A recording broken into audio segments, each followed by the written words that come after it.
Sunday in Calgary for the second of 3 meetings between the Stampeders and the BC Lions. All I can think of is tough day to wear a black suit in Alberta. It's a little warm here today. The Calgary Stampeders are looking to remain perfect at home where they've started the year 2-0. The BC Lions are absolutely red hot, led by a quarterback firing on all cylinders. Vernon Adams Jr. has won 20 of his 28 starts with BC. He has led the Lions to a 5-1 start to the season and is on a torrid pace in the passing yards department. Adams is averaging 391 yards per game in the last 4 all wins. Jake Maier has played some of his best football this year, but we'll tell you that stats are just numbers if you don't get the win.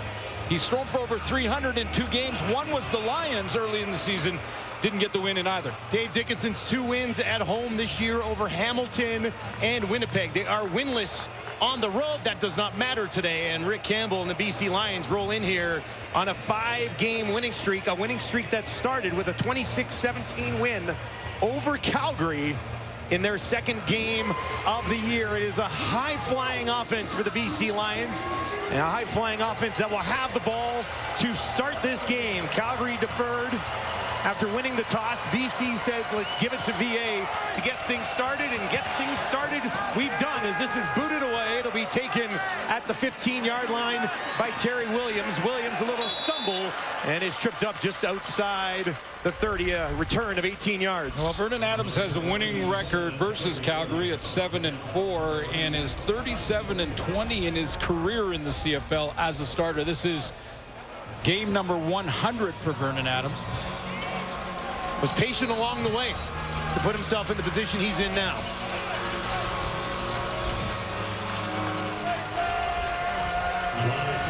...451 yards and a touchdown last week. Starts here on his own 32 with Stanback standing in directly to his left. Wants to throw here. Pressured, gets it away over the middle, and that is batted down. Nice play to get things started. Who else? Mike Alway. Take a look at the Lions offensive starters. Tyler Packer up there will be familiar to a lot of people here in Calgary. Of course, a U of C graduate, replacing Michael Couture very nicely at that center spot. And wow, is this receiver hot or not? Justin McInnes, just the 240 plus last week in their win. 14 catches on 14 targets. Wow. For McInnes last week. Does VA look for him here? Flush out of the pocket on the run to his right, tripped and hit as he throws, and that is incomplete. And VA a little bit slow to get up after being finished on that play pretty hard. Well, pressure is going to be key for Calgary. You heard the panel talk about how the Calgary Stampeders are going to have to make Vernon Adams uncomfortable and possibly try and cover down Justin McInnes, so he has to go somewhere else with the ball. That's Cam Judge. We'll watch how he plays this because he may spy Vernon Adams. Brooks backing up. Has it bounce off his chest. Is able to pick it up and lunge ahead, and he dodges a bullet here in the early going at McMahon as Jake Maier gets a crack at remaining perfect at home here. Yeah, I've been saying, I'd say it off the top, that I think he's played some of his best football, and just yet the record hasn't yet reflected that at 2-3. He wants to try and win this one, obviously send a message to the top team in the West Division and close the gap on the top 2 teams in BC and Saskatchewan. But over 300 twice, once against the Lions and once last week. Didn't get the win in either of those games. 2 losses that they've had in a row here against Montreal, and then that thriller against Winnipeg in week 6. Maier starts here, far side. That is complete. Begelton trying to push ahead, and Ciante Evans gets some help there, and they eventually push him out of bounds. Well, how about we feature a couple of University of Calgary grads, and that would be Sean McEwen for the Calgary Stampeders offensive line. Jake Maier, a lot of great things to say about his center in our Zoom calls this week. And Dedrick Mills had 131 yards rushing in that shootout versus the Bombers last week. His best game, and the best game for any tailback this year. He had 145 yards combined on the ground and through the air in week 2 against the BC Lions. We'll see if they get him going again here today. Maier, that's exactly where he goes. Mills near side, and he's got a first down out beyond the 50 for the Calgary Stampeders. 7 targets, 6 catches in their first game against BC for Mills. See the pressure starting to break down. That pocket got there, started to collapse, and that's why the check down was available. Dedrick Mills picking up the first. Mills has been outstanding this season, does not yet have a touchdown. Tommy Stevens got 4 rushing touchdowns, and that short yardage work for Calgary. 1st and 10 from their own 51. This one laid out into the flat, picked up immediately and hammered down. Bagleton gets popped by Ronald Kent Jr. Reggie Bagleton's going to start in the backfield. He's going to swing across and get out there in that little hitch. You see him right in front of Jake Mayer, number 84. He's going to that little hitch route, and watch the closing speed from Ronald Kent. Need that first guy blocked. Mark and Michelle just didn't quite get enough of him. Blew right by him, didn't he? Loss of 5 yards, sets up 2nd and 15 here early in the ball game for Calgary. And that is caught beyond the original line of scrimmage, but well short of what they needed for a first down. Is back to Reggie Bagleton again goes Jake Mayer.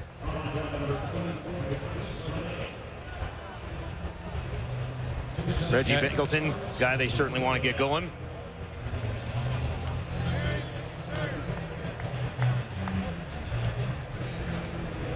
Bagleton 200 yards so far on the season.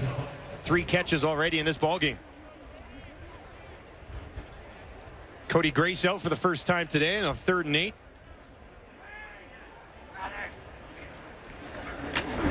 Gets it away cleanly from his own 43. Williams has to hustle underneath this, and he bobbles it. Flag flies for no yards, as both returners with some jittery play here in the early going. McInnes, more on him when we return. 5 yards receiving so far this season, 243 of them against a pretty good Riders defense last week. Yeah, very good defense that tried to cover him with single coverage for most of the night, and then after he was catching it in single coverage, didn't matter if a DB was right there, they tried to double him, didn't matter either. Could not stop him last week. Calgary with that job this week, and that one almost intercepted through the hands of the receiver, and Roberson had a crack at it. Would have been his 4th of the campaign. Yeah, just a little bit wide and outside.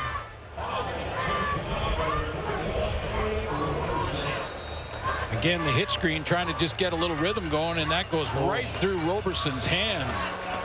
We had a good chat with him about defending Vernon Adams and his hot streak of late. That would have been a big swing in momentum here in the early stages. Here they come. Adams near side with the pressure coming. That's over the head of Justin McInnes and out of play. Really load up that left side, the Calgary defense, and this really is going to be a showdown tonight, I think, between Jordan Maximic, the offensive coordinator for the Lions, and Brent Monson, the DC for the Calgary Stampeders. They're coming over that left side and just loading it up, coming off the edge. Too many to block, and the throw just high and outside, intended for McInnes. Back-to-back 2-and-outs to start the game for the Lions. This kick bounces at about the 33 after a 45-yard kick returned right back to where it initially bounced. Dedrick Mills, big game last week. We'll recap it when we return to McMahon. Welcome back to McMahon. Brooks remains down on the field. You'll get a look at it here. It's his left arm that appears to be snapped just above the wrist. We had another look at it that we will not show you. Did not look good. We'll just say that. They're going to work on him right now, probably try to stabilize that a little bit before putting him on the cart and taking him off. But the first-year return man who'd been involved in the offense a little bit had a 32-yard touchdown against Winnipeg last week. Looks like he will be leaving and not returning for quite some time. That's tough to see. Yeah. He went to brace his fall, and it was the arm for sure. So Calgary Stampeders been hit with some injuries at the receiving core. Cam Eccles played that spot for a while. Brooks was getting his opportunity here They do have Peyton Logan dressed today to handle some return duties. He's done that in the past. And Middlemost probably gets some more reps offensively. Cole Tucker will get some more reps. He's rotated into the receiving core.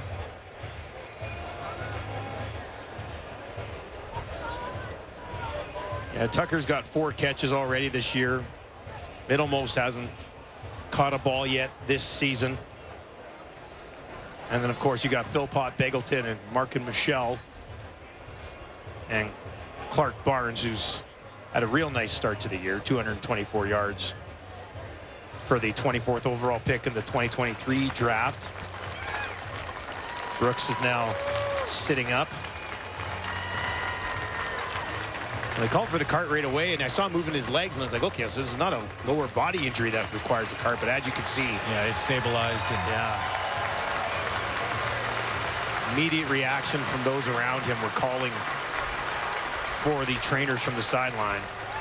You see that BC Lion that went in just to say, hey, hang in there, was TJ Lee, who's just now coming off the 6-game injured. Another significant injury of his own.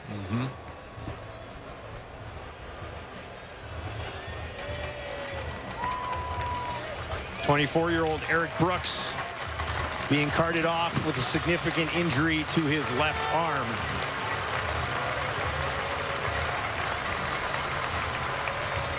Tough to watch.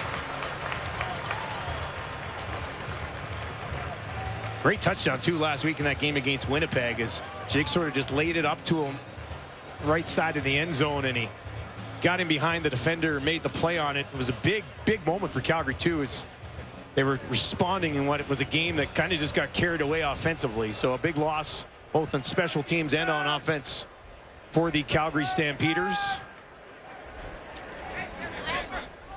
And they'll wait for Brooks to be carted all the way off the field, and now the game will resume with just over 10 minutes remaining here in the first quarter. Calgary working from their own 34. Mayer, pressure in his face, gets it away down the field, and waiting there for it was Gary Peters, but he couldn't get back to it in time. Well, a couple of defensive linemen for each team here, just off to a slow start statistically, but playing well. One is Sione Tahema off the edge for the BC Lions, who's still looking for his first sack on the campaign. Ben Haladik in the all-Canadian linebacking core for BC had 10 tackles when these two teams played early in the season. And in the secondary, as we just mentioned, TJ Lee, one of their leaders and one of the best defensive backs in the league for years now, is back in the lineup. Excited to be back here with his BC Lions teammates.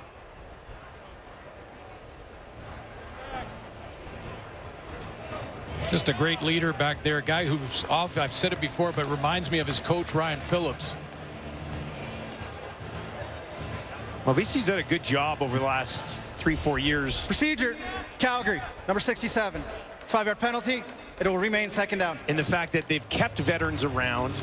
They've brought some veterans in, but they've also developed guys in-house on this defense. Like Patrice as Rene, well. Yeah, like Patrice Rene, Adrian Green, as well. Safety, yeah, and Adrian Green will benefit big time from TJ Lee at halfback. Manny Rugamba not available today, but that's another guy that's come a long way in the organization. Markin Michel right near the first down marker got hit as he caught it. And TJ Lee's going to need a couple of these hits. He's the guy who made the tackle here on Markin Michel, and he'll need a couple just to exercise the mental demons that come with coming off an injury, especially one like his, an Achilles tendon, just to play naturally, you know, come out of your break full speed. You got to believe that you can do it and just get rid of those mental demons. I'm sure TJ Lee is in the process of that right now. That was a good tackle in the open field. Cody Grace from his own 30 directs it towards the far sideline. Williams takes it on the run, just shy of his own 40. There's a flag back by the Calgary 44.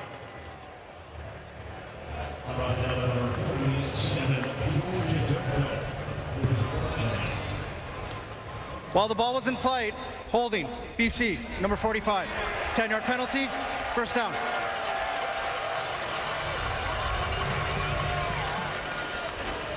That'll back the Lions up a little bit. Vernon Adams, a rare 0 for 4 start to this ball game. Well, very rare. Yeah. Very rare. Last 4 games, all wins, averaging almost 400 yards a game passing. Yeah, as a team, well over 400 yards per game over this last stretch. Starting here on their own 27, and they'll start it on the ground. Stanback, he's got a ton of room. Stanback takes it out beyond the 40. Big pickup on first down for Stanback, his first touch of the ball game. They bring in Andrew Pearson as an extra offensive lineman. He's going to block down, and watch how they just wash down that left side of the D line for Calgary. That's the lane that Stanback will take. He bounces to the outside. Nice run on first down. Stanback just 14 yards last week.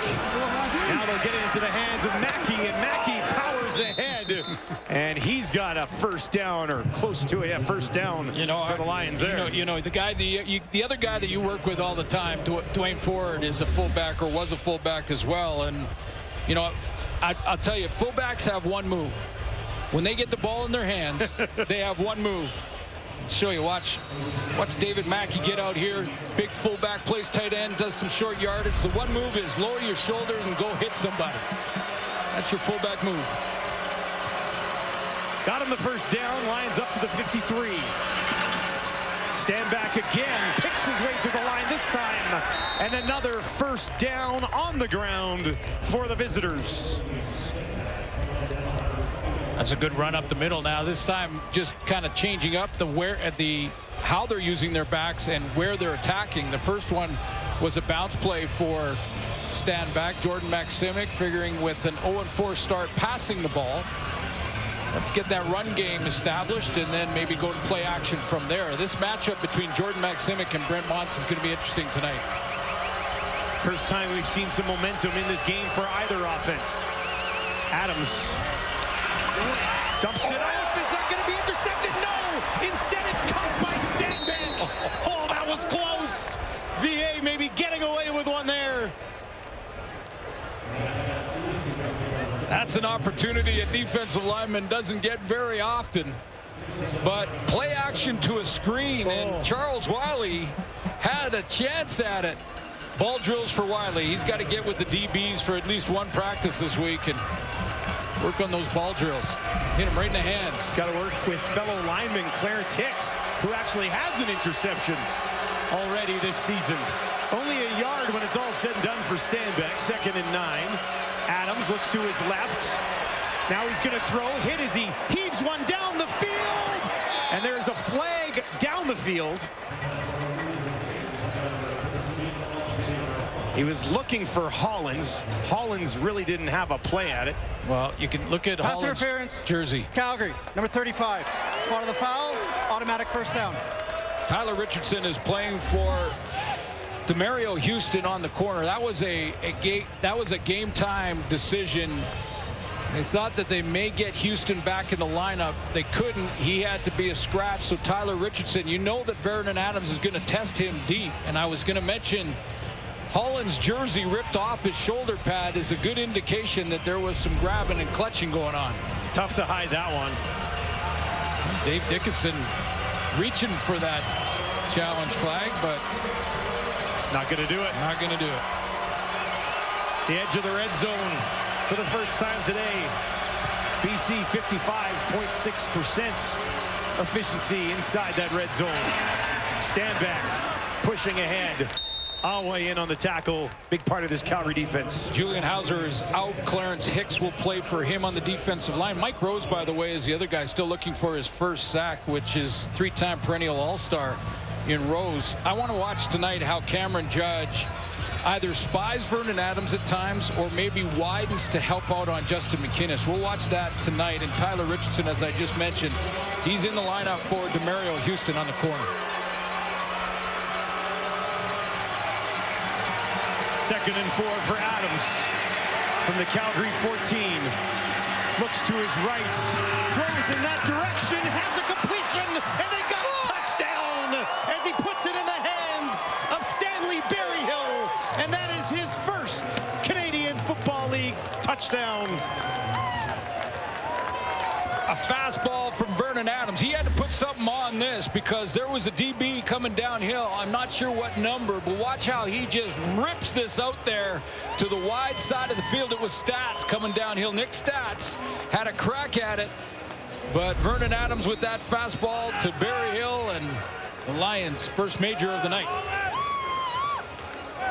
13th passing touchdown of the season for Vernon Adams Jr.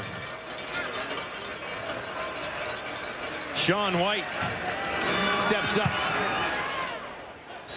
and puts one through, and the Lions lead 7-0. A 7-play, 83-yard drive ends like this in the hands of Stanley Berryhill.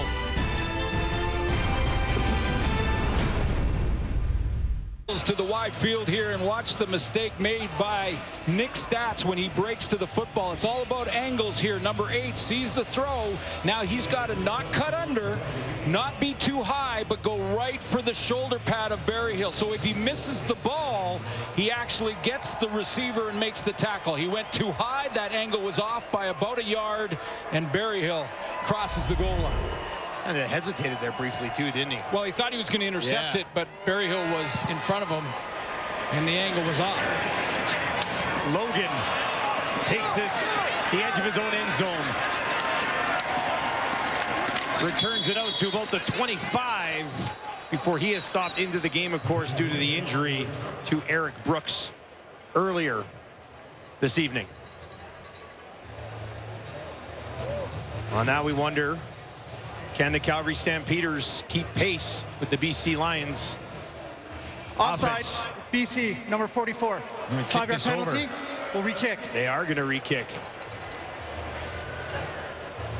Offside against the Lions, 5 yards. They'll move them back and do it again. It's early in the game, but this is often tough on the cover team. They just sprinted for 55 yards, made a tackle, and now they got to go back and do it all over again. Actually, it's about 60, 70 yards on the sprint on a kickoff. Catch one guy that's a little winded, and Peyton Logan could find a seam.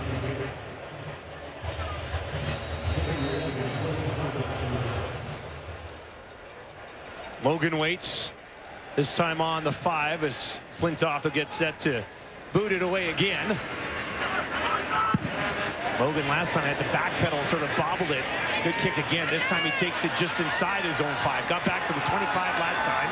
This time he's back to the 30, 35, busts through to the 40, and there's some better field position after a 38-yard return for Peyton Logan. Mentioned Dedrick Mills against the Winnipeg Blue Bombers in that shootout. The loss, 41-37 in that one. But what a great game of offense. 131 yards rushing for Mills. It's best so far this year for any tailback. And you saw the BC Lions get their offense going tonight with William Stanback. As Calgary go to Dedrick Mills to get their offense some traction. Mills does not have a rush attempt yet in this game. This time they'll just toss it ahead. And it's Philpott with his first touch of the game. Dedrick Mills leads in a few of the categories for tailbacks in the league. When you look at the totals, it's a little misleading because there's different amount of games because of the bye weeks. So for instance, the Stamps have played 5 games, the Lions 6. But when you look at average per game, Dedrick Mills leads the way there.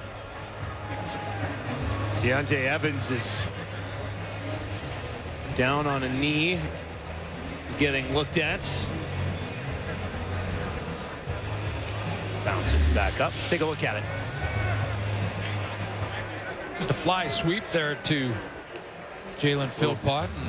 Friendly fire. Yeah, he gets, often happens. The pursuit is coming from D-line and linebackers, and the DB's on the other side going, well, now this is going to double the damage coming towards you. Yeah, exactly. First touch for Philpott, who feel like they're still sort of ramping him back up after missing most of last season. 2nd and 5. Handed off to Mills, tries to spin it ahead, and he's going to be stopped well short on his first carry of the ball game. That'll bring up 3rd down. Yeah, I mentioned that Calgary probably wants to try and go to the run game, as did the Lions, to get their offense going. However, this BC defense very good against the run, 3rd in the league coming in. And they beefed up the interior of that D line this year for that reason alone.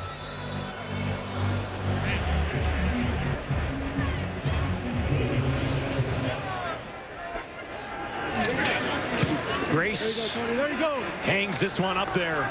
Williams has to wait. Now he takes it just inside the 10. Kicks his way back for a return of about 9 after a 54-yard kick. Got an interesting story for you when Yea's involved. When we return to Calgary. Because of how good Adams and Eastern Washington were. Adams won his 2nd straight Walter Payton Award, which was for the top player in FCS. There were 105 points scored in this game, over 1,000 yards of offense. And guess what?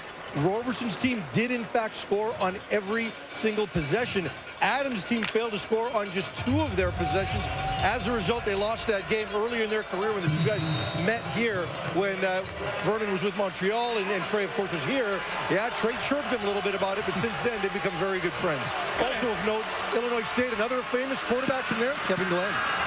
You know, you got to have those bragging rights for a little bit, right, Glenn? You got to take advantage of that. Right? I'm surprised if he doesn't bring it up every time they see each other, for sure. But, you know, and what a great advantage that Roberson has with such an intimate knowledge of the quarterback position, what they see, what they look at, what they're reading. You know, you think about him in college, putting that many points on the board in a big game like that. It's got to be a major advantage. Well, right? yeah, that's why he has a reputation to get those picks. David Mackey, short yardage, 2nd and 1, pushing it ahead. And he does have the first down. Mackey been handling short yardage duties for the Lions. Roberson right now with 3 interceptions coming in, had 1 go through his hands early on in this game and would have had his 4th. He's trying to catch Roland Milligan in Saskatchewan for the league lead in interceptions. Well, Milligan had 1 go through his hands this weekend, too. Roberson, career high 7 interceptions, I believe, back in 2019, 16 in his career. Watching on as former competitor Vernon Adams at the quarterback position. Hands it off, Stanback barreling ahead right up the middle, and it'll take a couple of Calgary Stampeders to bring him down. You're going to see a nice block here by Kent Perkins to pull and come around the corner and sort of open up, get a seal block in there for William Stanback. 59 coming around. He's going to see first linebacker. That'll be Alway. He gets the kick out there. Someone gets Judge in the middle, and Stanback squeezes through that hole. And you're going to open up some space if you can keep Alway and Judge contained for most of the day. Not this time, as Stanback gets wrapped up and taken down almost immediately. Leader, Alway, and others in there. Well, I'm really interested to see how they play Cameron Judge. Brent Watson has some options here. They could have him spy, which he's done before, did it against Trey Ford last year, has done it against Vernon Adams before, and then he'd be more in the middle. Or they could have him widen to help out with Justin McInnes, because he's in that weak side linebacker, and McInnes and Hollins are usually in the short side of the field. They will move him around, but they're usually in that short side. So however he kind of reacts, right now he's been playing in the box, looking at run first with his teammate Micah Alway. Procedure, no end. BC, it's 5-yard penalty. We'll repeat 2nd down. All right, Pearson did not report when he checked in to the game. Well, he's playing tight end, so he could be a potential receiver, and in that case, he has to report because he's got an O-lineman number. 2nd and 7. for Adams. 3 options out to his left. Looks down the middle. Hollins deep, can't get there. And VA got absolutely popped as he stood in there to heave that one down the field. Yeah, and it was Brandon Dozier on this hit, but wow, he's taken a couple. And in fact, Vernon Adams on the sideline when the BC defense has been on the field, he's been kind of wincing and like he's been favoring the ribs a little bit, but that is a big one right to the chest. Stampeders defense, physical start to this ball game. In Calgary, the BC Lions leading the Stampeders 7-0. It's been a rough ride for their quarterback so far. Well, certainly for Vernon Adams Jr., he's taken some big hits in that very first series, one from Cam Judge, and then there, Brendan Dozier. With that big hit, he's been holding the ribs. You can see him breathing kind of hard on the sideline. We'll keep an eye on that. You know, that one long drive for the Lions is why they have the edge in time of possession in that first quarter. But there's been talk with the medical staff on the sideline for Vernon Adams. A couple of big hits in that first quarter. Now, the last time these two teams played, Stamps went with a lot of blitz, and it actually took the Lions offensively off their game for the first 3 series. There were 3 straight 2-and-outs. And then Vernon Adams started using his legs, started to get outside that pressure, and then was hitting big plays down the field, and that's where Calgary changed their strategy. So that blitz getting to Vernon Adams early again here. He's looked down the field a couple of times to Hollins. One led to that PI, and then that last one he was hit heavily as he let it go, and there's too much juice on it. Hollins couldn't get there. Flintoff gets us started here in the second quarter. Taken cleanly at the 30, and a little bit of room here on the near sideline for Logan. 45-yard kick. The return's a good one. Logan takes it inside the 40, still going. And Calgary's got instant field position. A flag right at the end of the return, but Peyton Logan doing the job. It's a low kick, so the cover team for the Lions didn't get a chance to get down there in position, and Logan made him pay for it. He just burst to the sideline. Nice move inside. See what this penalty is. It was right at the end of the play, right near the tackle. That's what I'm talking about, baby. That's what I'm talking about. Tripping, BC, number 11. It's a 10-yard penalty, first down. That is Flintoff, the punter. Well, Flintoff did the right thing. I mean, you don't really expect the kicker to make a tackle on a returner. But what you do want the kicker to do is turn the returner back inside to where the pursuit would be coming. And Flintoff did that, but as he did it, he stuck his leg out. Here he is here. He wants to turn him back inside. I'm not sure he deliberately made a kicking motion there. Stampeders work from the BC 30. Mayer, Philpott, near sideline. He's got some room. Great tackle at the 15 by Zadig, because it looked like Philpott might have found a way to get home there.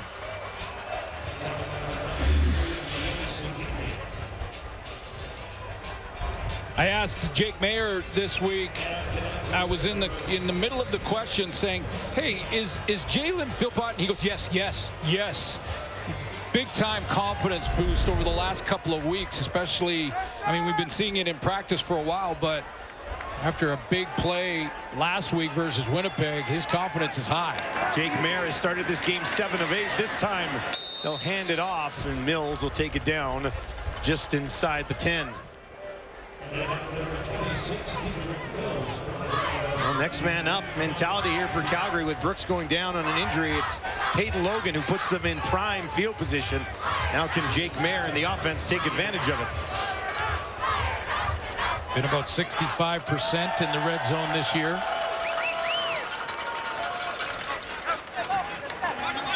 Second and 5 for the Stampeders. Mayer looks over the middle. That's where he's going to throw, and they've got a touchdown. Reggie Beggleton, and the Stampeders are on the board at home.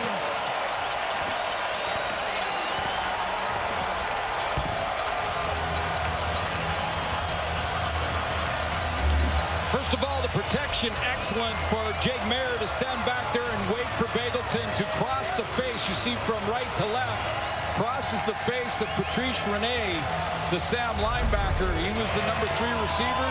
Got inside position. And first major off the kick return from Peyton Logan. We've got an injured BC Lion, which is why we get the whistle here. Jake Mayer, 8 of 9 with a touchdown to start this ball game.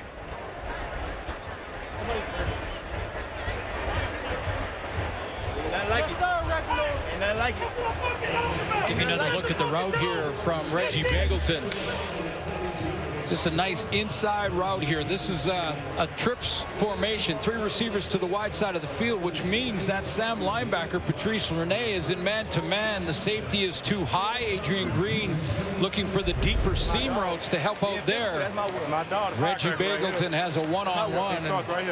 That's a matchup that Jake Mayer loves to see. 3rd touchdown of the season for Bagleton. One of his other 2 came against the BC Lions as well. So 2 touchdowns against BC this season for Reggie. Just 3 plays to cash it in from 30 yards after the Peyton Logan return. Took 1 minute and 19 seconds. So Mayer in the offense wasting no time and not wasting a glorious opportunity. Well, for Lions fans, that's good news that Vernon Adams is up and getting ready to come on for the leading BC offense after the kickoff. Paredes knocks it home, and we are tied at 7 in the Week 7 finale on the CFL skid between the Stamps and the Lions.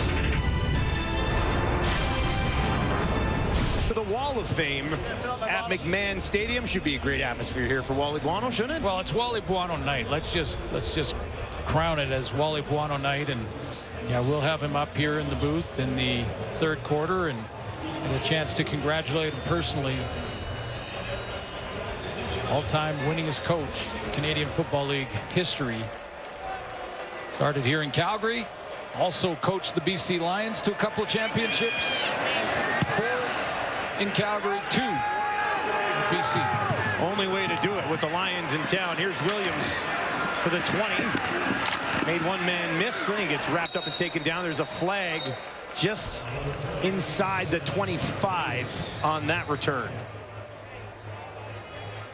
Adams 4 of 9 for 36 yards. Has himself a touchdown pass, though. Illegal block, BC, number 32. It's a 10-yard penalty, 1st down.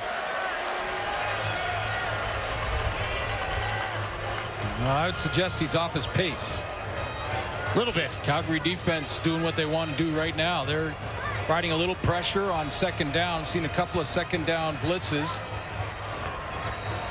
In their first matchup of the year, Adams was 17 of 29 for 277 and a couple of touchdowns, so somewhat containing him last time around. Well, the only game under 300 this year was against Calgary.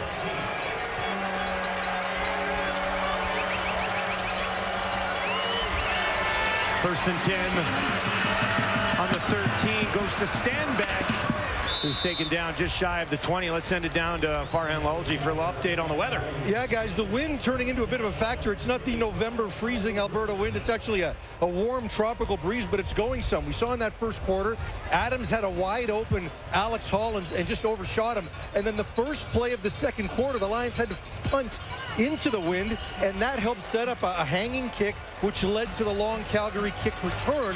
You also saw a couple of very long kickoffs by Stephen Flintoff earlier in this game when the wind was at his back, so the wind is a factor down here right now. Something to keep tabs on. Let us know if it changes. Adams pressure, sidesteps it. More coming, and they'll get him. James Vatter's first sack of the season. He just had nowhere to go, did he? Yeah, you get the assist goes to the secondary and linebackers for coverage, but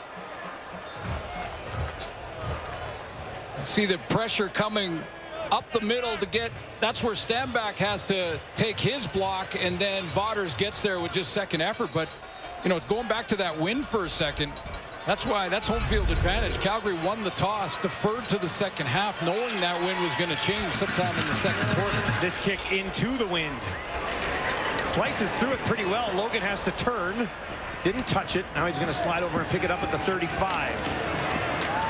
Turns it to the 45 and no further, as a good kick that time from Flintoft. TJ Lee is back. More on his return when we return. Back down to Farhan. Dustin, this isn't the first time TJ Lee has torn his Achilles. He did the other leg 8 years ago, and he said, back then, I made a lot of mistakes. I wasn't mature enough to deal with it properly. This time, it was completely different, and it began when he got off the plane following the Western Final in Winnipeg. His wife was there, and she said to him, I've already got your first physical therapy appointment lined up. And from there, he took a really aggressive approach to his recovery, and he said it was as simple as being on the ground in our apartment with my daughter who couldn't walk at the time. We learned to walk together. Then his older daughter could actually outrun him. He had to learn how to catch her. He got his wife a Peloton for their anniversary. He wound up using the Peloton. Everyone set limitations around him, and he said that he had a sports psychologist that came to him and said, you're not typical. And he learned that. He talked about all the atypical things he'd done earlier in his career, and he wanted to build on that. He wasn't going to let anyone set restrictions around him. He pushed it. He ran 2 months ahead of schedule, and now he's back in the lineup almost 3 months ahead of schedule. On for a good chunk of the schedule. He'll be available. Here's Stevens, throws it at the feet. That's on the target, and a flag at the end of the play. Pete Robertson is going to get called for a late hit on the quarterback here. But, you know, back to TJ Lee, because when you get hurt, family is so important. And I thought just the difference with the family and how he talked to us about, you know, I had to be a leader. I had to be working towards my comeback and show my family and my kids that, you know, you don't have to wallow in self-pity. After automatic review by the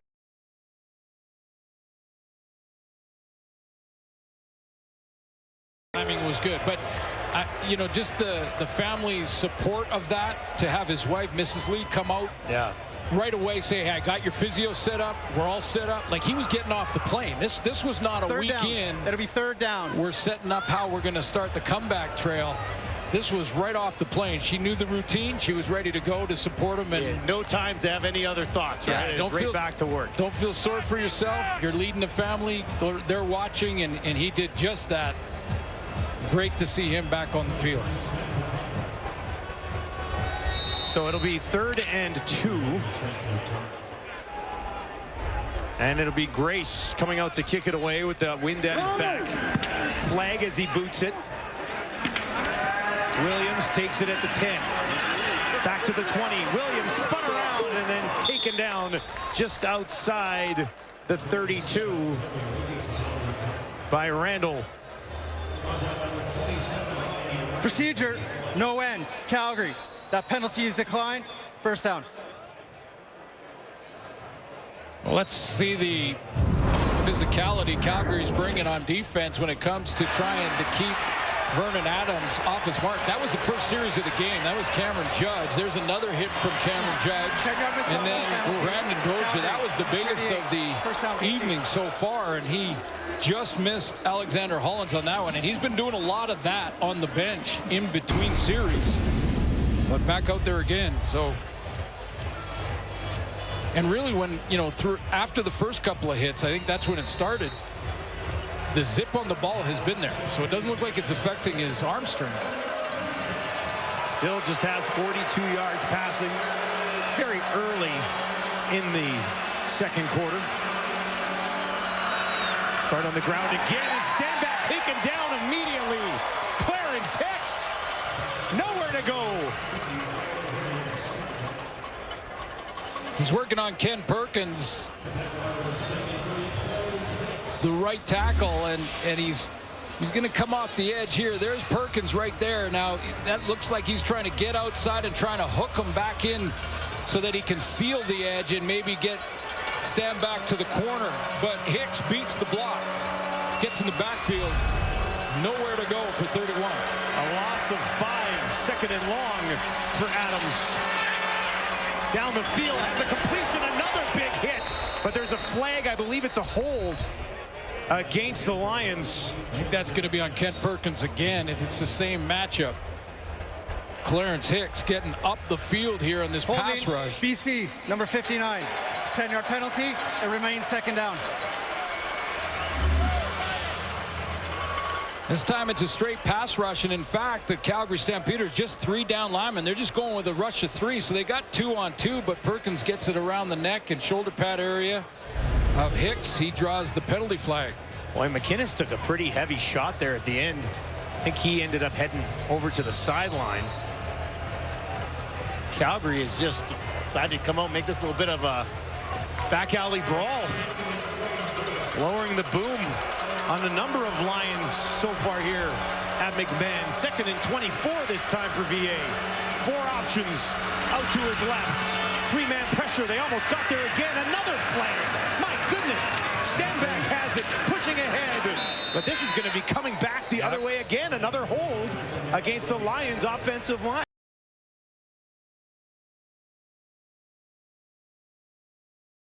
Wow. 10-yard penalty. Same matchup. Second down. It's the same matchup. Hicks, Perkins, and again, watch Hicks get up the field and then try to cut inside, and that's where hands to the face. Perkins goes right to the face mask.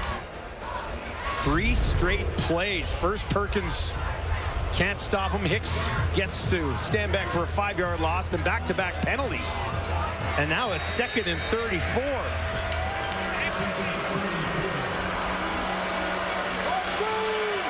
Calgary will put Hicks aligned with 2 others.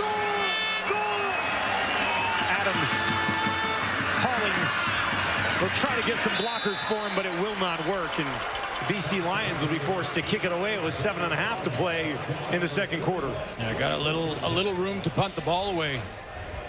And the Lions offensively may have to go and give some help to Kent Perkins. And what I mean by that is either go tight end where they bring Andrew Pearson in. Pearson beside him. Or, and that can widen the edge, or bring William Stanback up to help and chip on Hicks.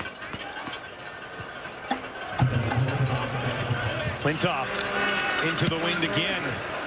This one only to the 50, no further. Logan stumbles on the return, but takes it back inside the Lions 50 after just a 37-yard kick into that strong breeze here at McMahon.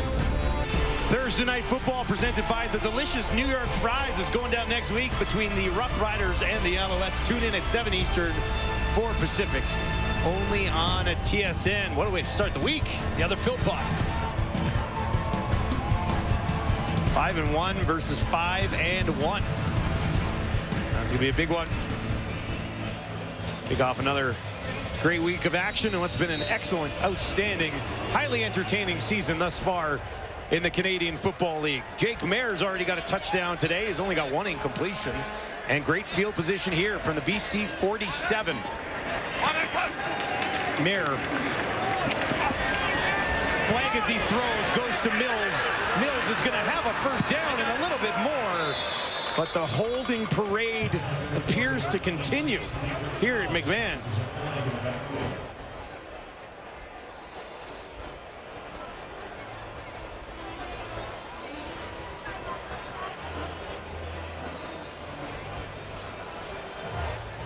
Bit of a longer conversation this time, but Face mask, Calgary, number 51. It's 15-yard penalty. We'll repeat first down. 15 yards on this one with the face mask. That's the center, Sean McEwen. Steps up there, hand high, right across the face mask. Josh Banks, I believe, with a straight bull rush there. So 1st and 25 is neither team helping themselves with these offensive penalties. Both these teams actually the least penalized teams in the entire league. Maher, wide open. Philpott, though, has it bounce off his chest, and that'll bring up 2nd and long. Yeah, it looked like Philpott was trying to turn and think about yak yards before he had actually made the catch.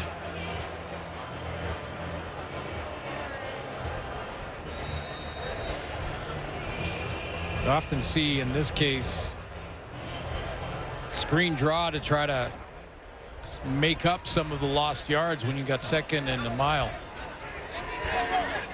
Mills stands in to the right of his quarterback. And they'll get it out to him in the flat. He's got a little bit of room. Got by one man. Now back to midfield, and a big push gets them back. Just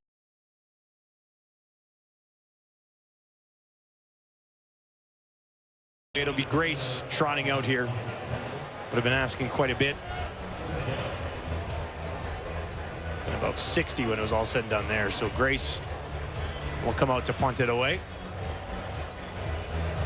He will be trying to put it in the corner and get it out of bounds.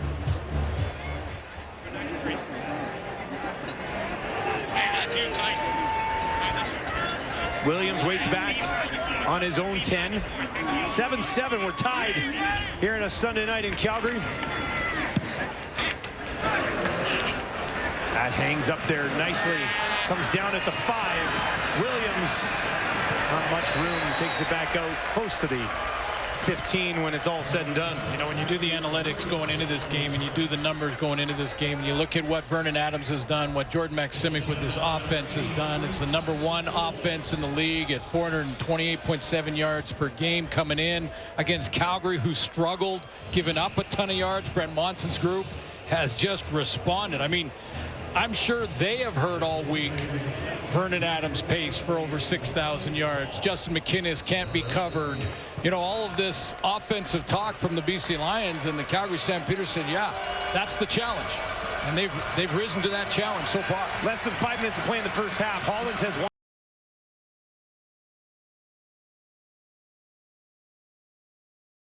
Stampeders defense holds strong. Cody. So football is a game of adjustments, and you just saw the two principals, Jordan Maksimic and Brent Monson. So what is the adjustments that can be made going into the second half? I mean, that's what they've got to figure out. I don't think right now that the linebacking core for Calgary is really doing a whole lot to get into coverage or bailing deep or helping out DBs on Justin McInnis or anything like that. They're playing run first. There was the one series in the first quarter where Stanback did get some yardage on the ground, but beyond that, Brent Monson's group has shut the door. Yeah, Stanback has 6 carries, including that one he was just stopped on, for 38 yards. At one point, that was 3 carries for 33 yards. So they've even sort of shut the door on that here. Schluger down, getting looked at. And Stanback also has 3 of the 6 passes that Adams has completed. So heavy diet of Stanback, but not much else outside of the Berryhill touchdown. And that was his only catch of the game. Andrew Pearson comes in for Chris Schluger and will likely play that guard spot. 6th year in the league, all of them with the Lions. 2nd and 9 for V8 from his own 15.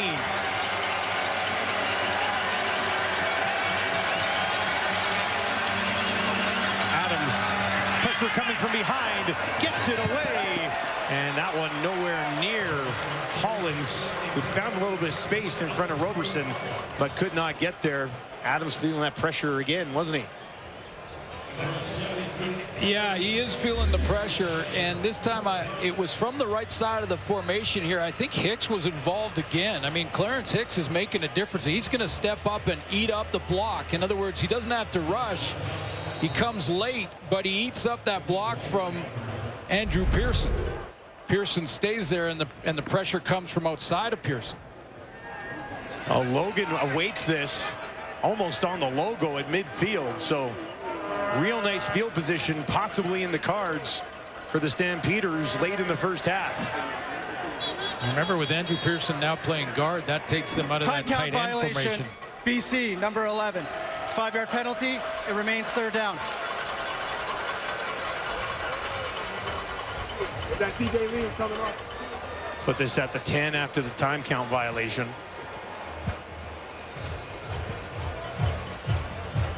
And Flintoff now stands in his own end zone. The wind that he's kicking into here. tabs on the decision, and he lets her fly. Backs up Logan slightly, takes it at the Calgary 45. Logan looking for the near sideline, and he's got it down to the 40 and the 35 again, which is where close to what they started on their touchdown drive after another sensational return from Logan. Yeah, a couple of great returns. That one.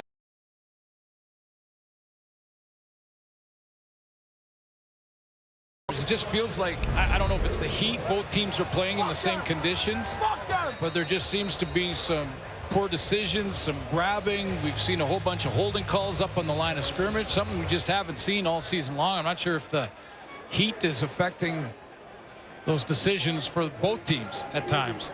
3 of their last 4 possessions have started in BC territory. This time Mills pushing ahead down to the 25. That's his best carry of the ball game. You mentioned the heat, 32 degrees at kickoff, and it'll be much warmer down on the field there.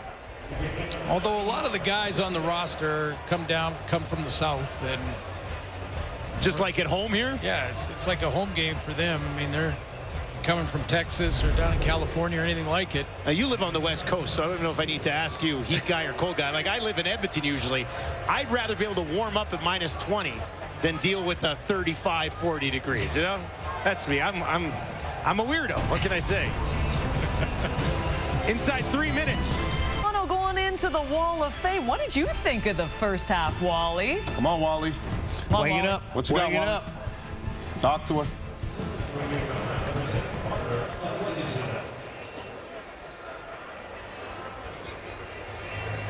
I have no idea what's going on back there. But oh, okay, that would make sense. Wally bobblehead. Okay, a Wally head.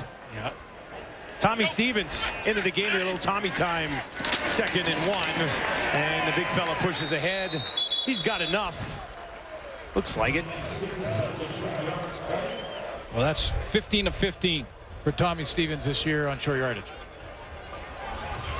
Pretty good at it. Doesn't miss. When you need one on short yardage, which is usually 1, 1.5, 2 in that area, he gets 4.5.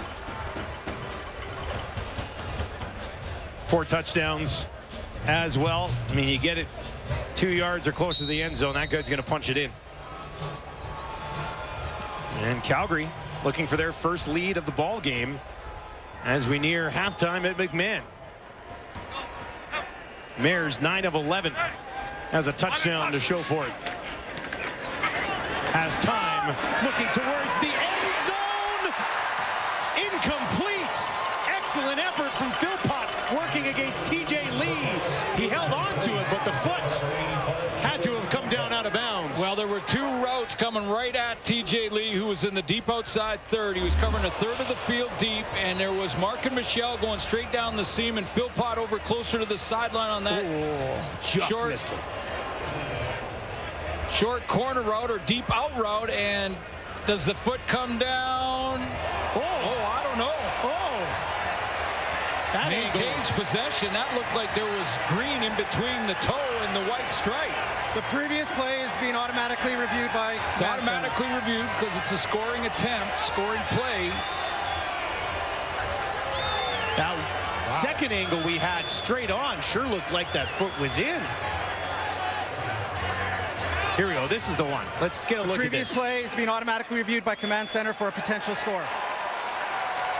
I mean, there's green there, isn't there, Sue? Well, let me do this. Hang on just 1 second. Let's do that. How about that? Oh, zoom in.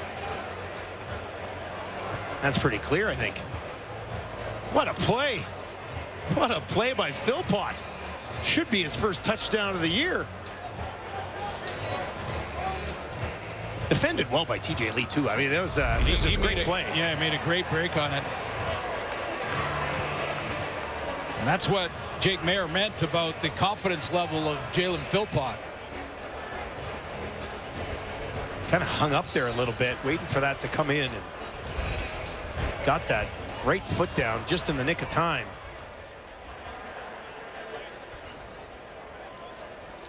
All right, let's find out the official announcement here. After automatic review, we have a catch inbounds for a touchdown.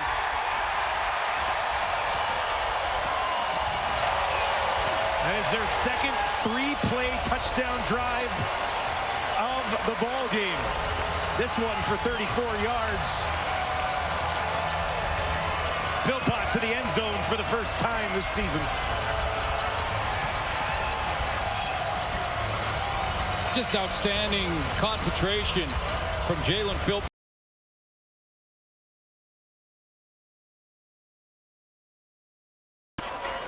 Keep his foot in bounds by what looked like half an inch.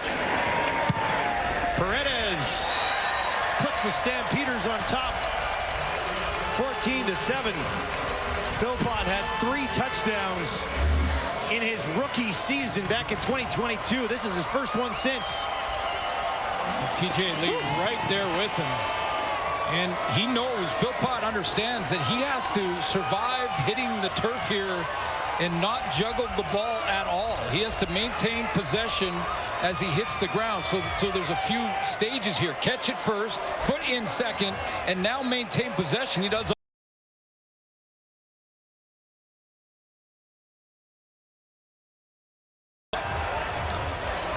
Automatic review.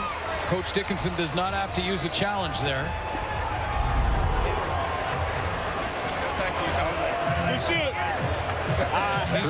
Two touchdowns for Calgary set up by great defensive play up front by the Calgary Stampeders in their front 7. Keeping this field position advantage. The field has been tilted in Calgary's favor in this second quarter. Yeah, 3 drives. 3 of their last 4 have started on BC's side of the field. 2 of them inside the 35.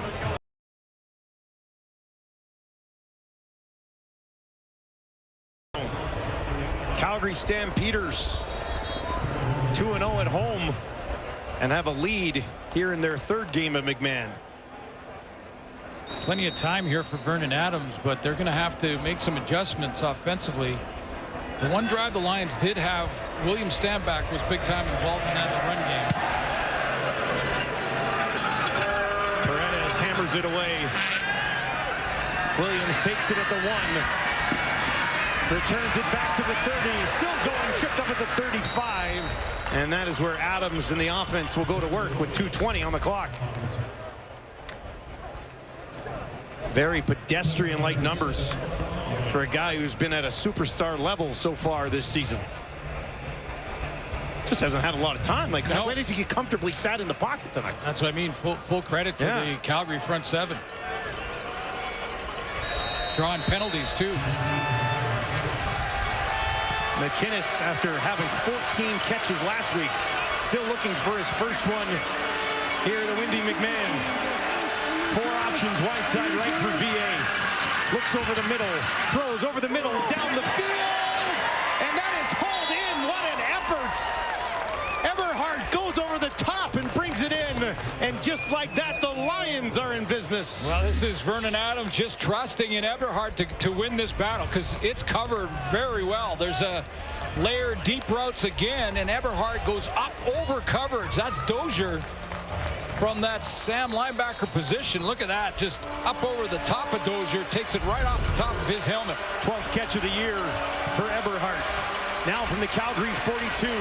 Lions looking for a quick response. Down the field again. McInnes inside the 15, down to the 11. And his first catch of the ball game is a big one. This is how quickly this offense can make a few adjustments and get going. They get a big catch by Eberhardt, and now the throwing lane is there, and almost a sidearm chuck in the middle to Justin McInnes. Get him going. Doesn't take long. They can hit that switch very quickly, this offense. Bang, bang, and Adams is already at 112 yards passing after 2 big ones. 1st and 10 from the Calgary 11 after 63 yards of back-to-back catches. Adams with a flag as he throws towards the corner. Is that hauled in? A discussion from the officials. McInnes watches on. And they'll say incomplete. He was out of the back of the end zone. Well, like the throw for Calgary, this will be automatically reviewed. See what the flag is. That could affect. Offside, BC, number 18. That penalty is declined. Doesn't matter. 2nd down. Well, that was McInnes, but it's declined. Doesn't matter. they ruled it out of bounds. They rule it in. Obviously, they take that penalty. So it's Lions are not scoring here either way. And he was definitely out of bounds.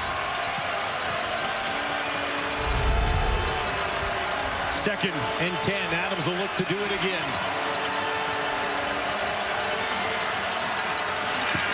Other side this time, looking for McInnes again, and that time it falls incomplete.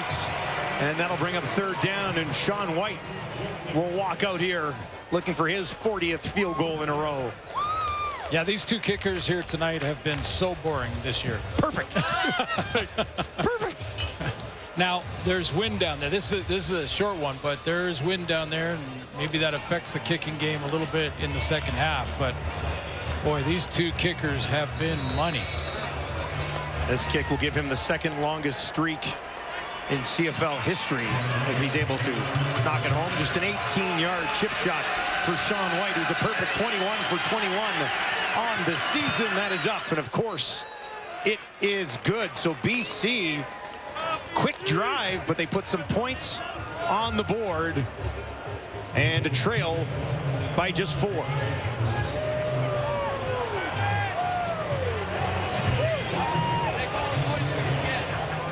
Well, don't go anywhere at the half. Kate and the guys will break this one down, and lots to discuss here just in the last 3 or 4 minutes of this football game, Suits. And we get locked in to watch the ceremony for the godfather of coaching. Smile on his face. He's happy today, isn't he? The GOAT, Wally Buono, will be honored at halftime. Mayer starts it on the ground. Tehema is there on a tackle of Dedrick Mills. I think of all the interviews we've had over the years with Coach Buono, and through some good seasons, through some winning streaks, some losing skids.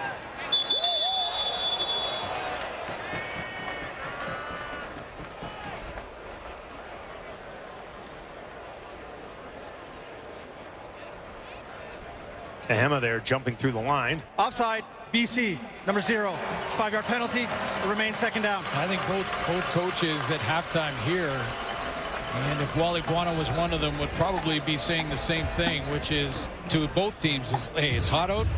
It means you have to focus a little bit more, concentrate and be disciplined a little bit harder. Just make sure you know alignment, assignment, and execution.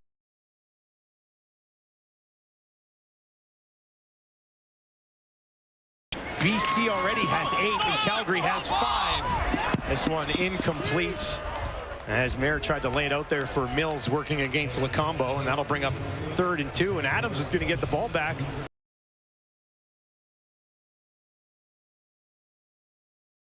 They thought they would get Dedrick Mills wide open out of the backfield on a delayed route like that down the field. Didn't work. He was picked up and covered very well.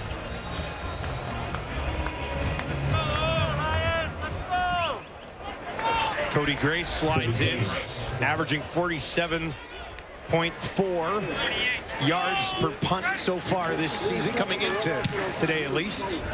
This one end over end, and that's way out of bounds. That almost went into the stands. Well, now on the near side of the field. Now they line up. That's what the wind is doing. Yeah.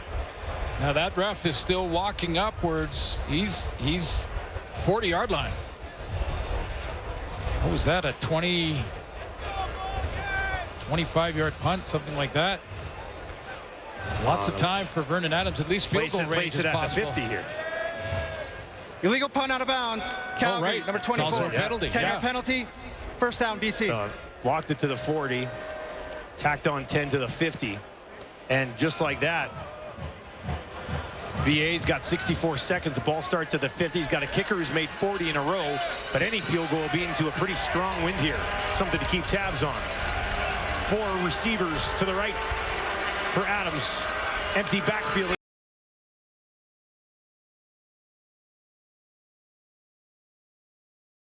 Just past midfield. By formation, Vernon Adams knew where he wanted to go with the ball there because they They put William Stanback way out at wide receiver, and Cam Judge went with him. That means that the Calgary defense is in man-to-man.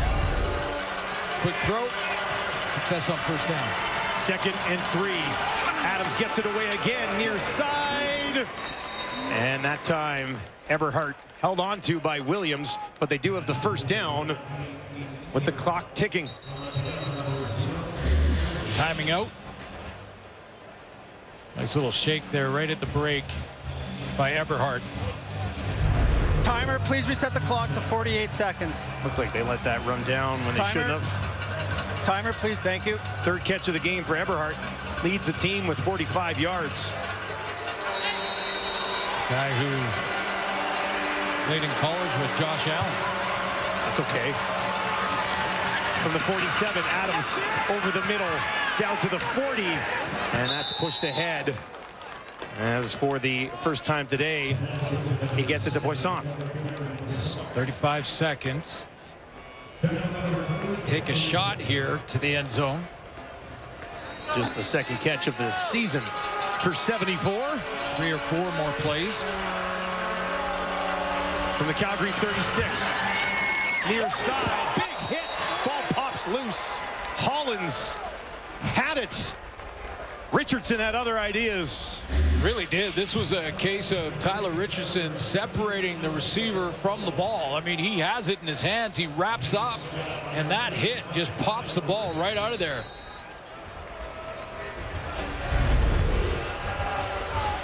Hollins to the sideline and will not be out there on this 2nd and 10.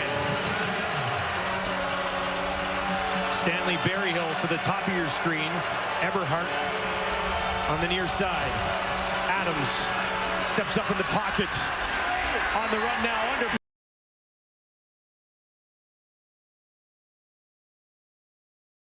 First in the Canadian Football League will put an end to this late Lions drive.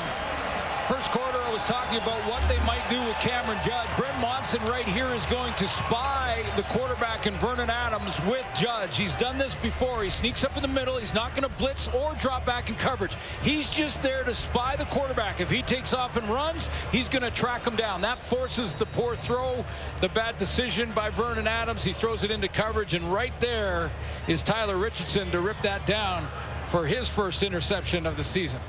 Richardson in the place of Demario BC Houston. is challenging the previous play for pass interference. The play will be reviewed. BC going to use a challenge here for PI to try to keep the ball with 15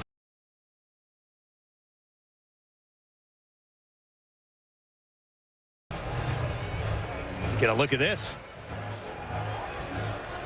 Now, was it behind Richardson where Eberhardt was kind of jumped on as he tried to catch it? Right there?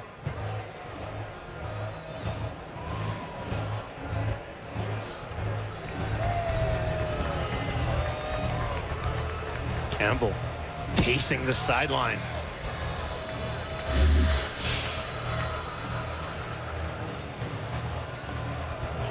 Let's get a look here.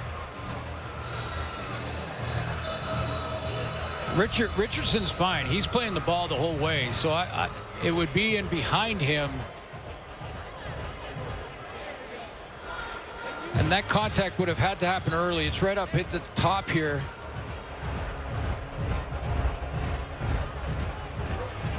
I think Alway, who is running in step.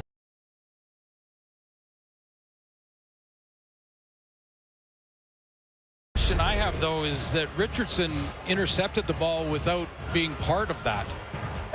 So if it happened before he caught the ball, then yeah, it could be pass interference. You're saying like in the process, if it's but he like caught it already. Moment, like, yeah. He caught it already. Well, we'll see what they say. Are you saying he caught it before Alway grabbed the hip, if that's what it was? That's what I'm saying. That the timing of it is, to me, probably what they're looking at. Okay, there's Alway and Eberhardt on the crossing route here. Nothing yet. Nothing yet. That turn. Like a little bit of a turn, a little bit of an embellishment. I'll just say it. All right, this is interesting. Let's send down the field for the official ruling. After review, the ruling on the field stands. BC will lose a timeout. First down, Calgary. Yeah, I think without Richardson there, it may have been called on the timing, but Richardson wasn't a lot made anyway, even before that. It wasn't a lot. 2nd and 15, or 1st and 10, sorry. Mayer, he's going to heave one down the field. That's up for grabs, and it falls incomplete. As Calgary, with the wind at their back, decided to just throw one down to Reggie Begelton with 8 seconds on the clock. Right around that tip was TJ Lee. He was closing in on it fast. There's number 6 in your screen. He sees this might turn up. Oh.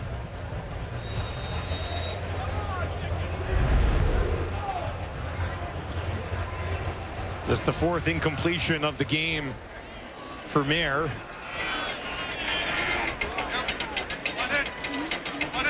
Second and 10. This time they'll hand it off. Mills.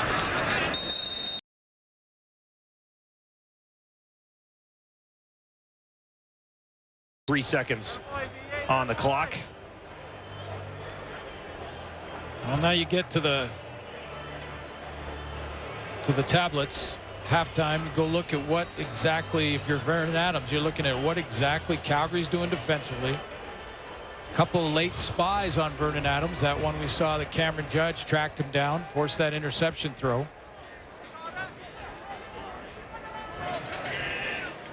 Final play of the first half, and the Calgary Stampeders on that Jake Mayer knee will head into the room at home with a 14-10 lead over the BC Lions. They've got to be ecstatic with that opening 30 minutes. Well, their defense has played very well, setting up great field position, and that's allowed the offense to put together half-field drives. Jalen Philpott building off his game in Winnipeg. His first touchdown of the year was a highlight reel, as right in front of TJ Lee, he hauls it in, and now he's with Farhan Lalji.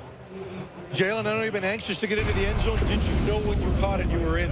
I know I got a foot down. I had no idea if it was inbounds or not, but I just know to get a foot down whenever that ball's in the air. So training helped out. So you guys are under 100 yards offensively right now, but you've had a lot of short fields. How much is what you've done in the first half, really all 3 phases coming together?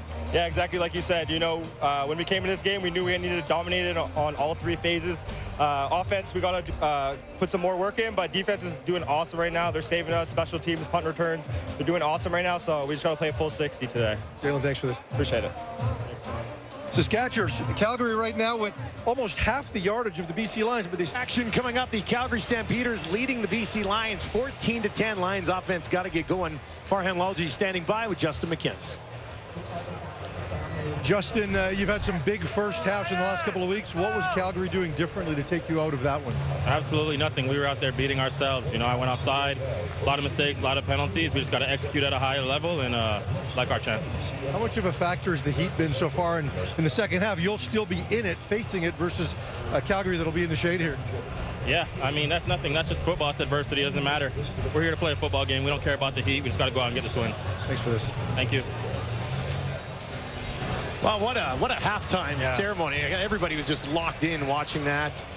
And the list of accomplishments just went on and on and on. And eventually, banner was dropped, and you saw Wally Bono Builder.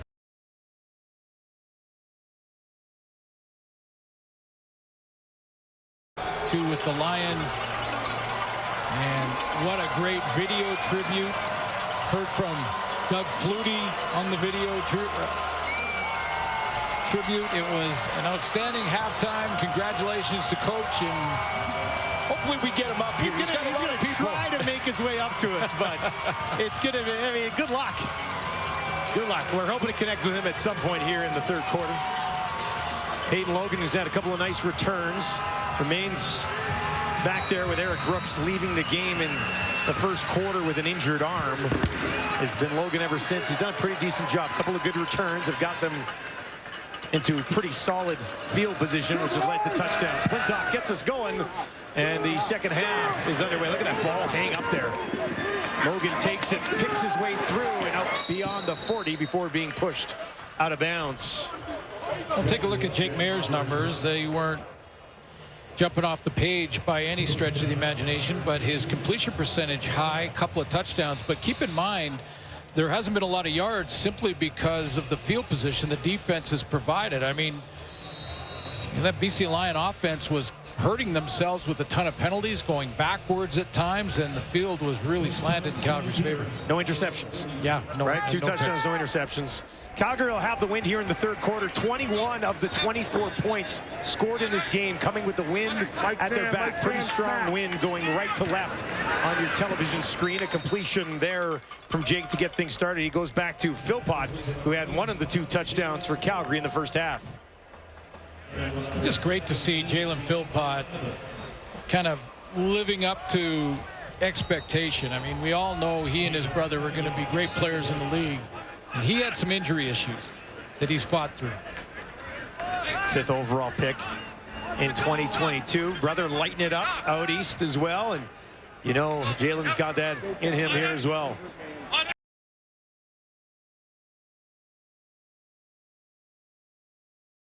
To the 40.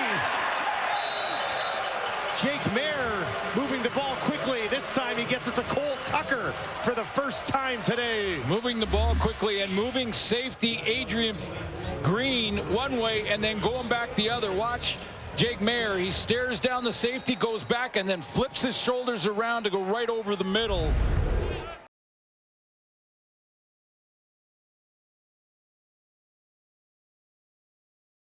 We've got some more flags here. The two least penalized teams in the league have just been hammered with the laundry so far today. I think it was 16 in the first half total. Tell me we're not on pace for 32 penalties tonight. Dial that back a bit, I would hope. Well, you know, both teams addressed it. I mean, that's what Justin McInnes was saying to Farhan on the sideline, that clearly Rick Campbell said, guys, offensively in a couple of drives we went backwards with 3-4 penalties in a row. We got to get back to concentrating. Offside, BC, number 24. It's a 5-yard penalty. It remains first down. And being disciplined. Patrice Rene caught that time. And that'll be 1st and 5 now for Maier from the BC 33. Their two touchdown drives starting from right in this range. Maier, 3 options out to his right. He's in trouble and he's taken down. Heavily taken down to Hema. First sack of the campaign in style, I'd say. Inside move here on Eric Smith, the rookie playing left tackle, and he's going to come inside him here and get home. Just straight power and speed. Watch the step up field, rip that right arm underneath Smith and get right to Jake Maier. No time to set up and throw there. That's the first of the season for Siona Tehama. He's been playing well, but I highlighted him in the lineup simply because the numbers haven't been there. First sack of Maier so far tonight. Now they'll run a little bit of a draw. Ooh, another big blow. They give it to Philpott. Pete Robertson there to lower the boom. He drops back at the linebacker spot, so they're switching things up there to try and maybe make the blocking schemes a little bit trickier. But watch the, there's a big hit. It's a D lineman coming downhill. Oh, and then Josh Banks following it up, sending Philpott back the other.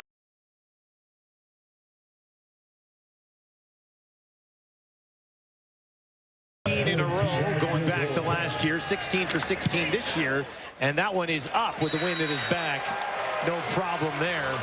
And Calgary once again leads by 7. Paredes, perfect. Was a couple of completions for Vernon Adams Jr. late in that first half, but early on, first quarter, he took a pounding. Couple big hits from Cameron Judge. Brandon Dozier on a delayed blitz just tattooed him, and he had a rough go in the first half. We'll see what adjustments this offense makes in the second. 136 through the air, touchdown and an interception.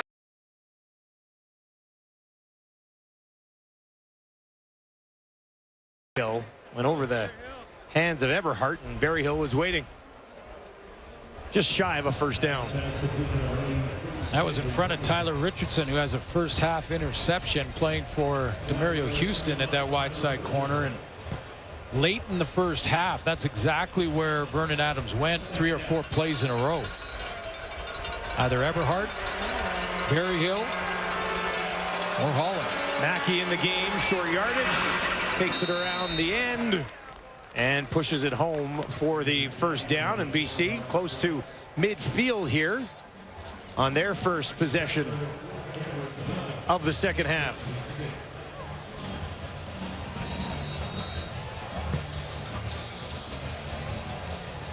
McInnes targeted 5 times in that first half, only able to haul in one of them. Was a big one for 31 yards late in the second quarter.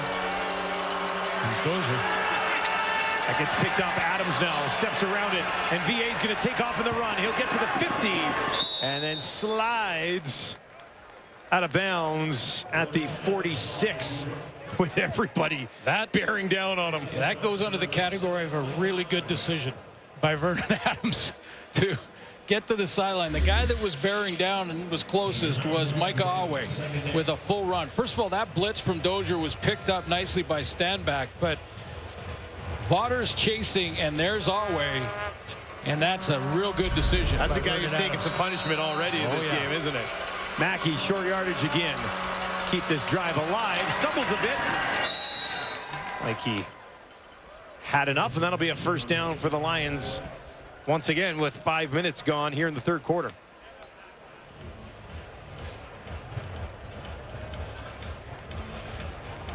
No, I'm all for the short yardage idea with Mackey. I think it's a good idea. It takes a hit away from Vernon Adams.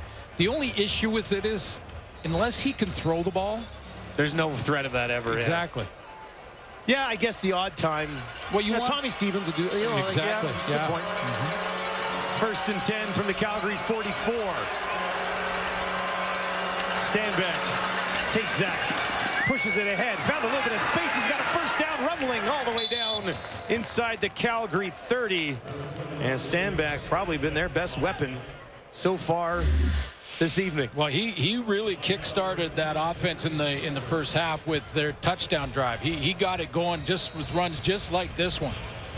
You can get Kent Perkins, the tackle, out on the second level onto the linebacker and Micah Awe. You got a chance for a running play, and that's what happens there.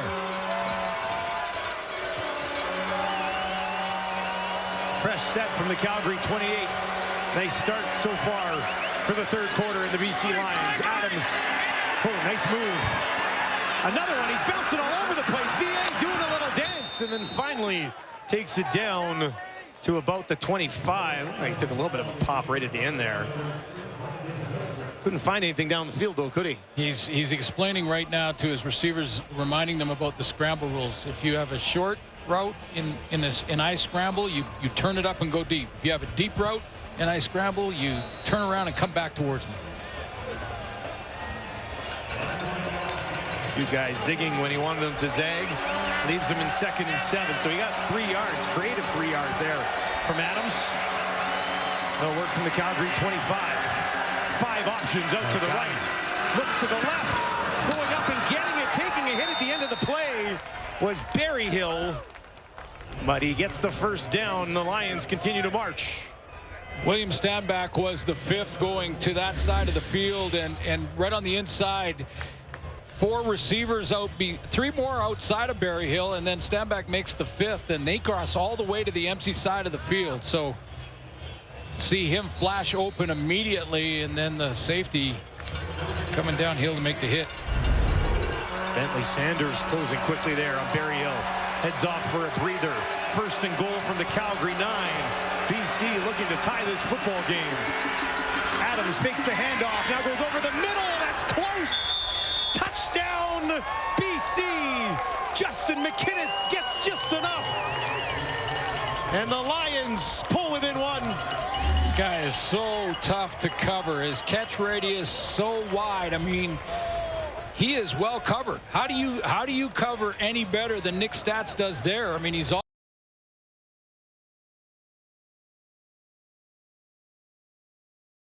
that reach to separate him from the defensive back, and it's just almost impossible.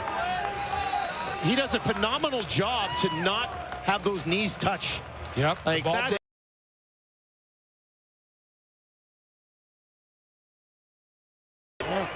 And find the end zone, and oh, we got a good one brewing on Sunday here.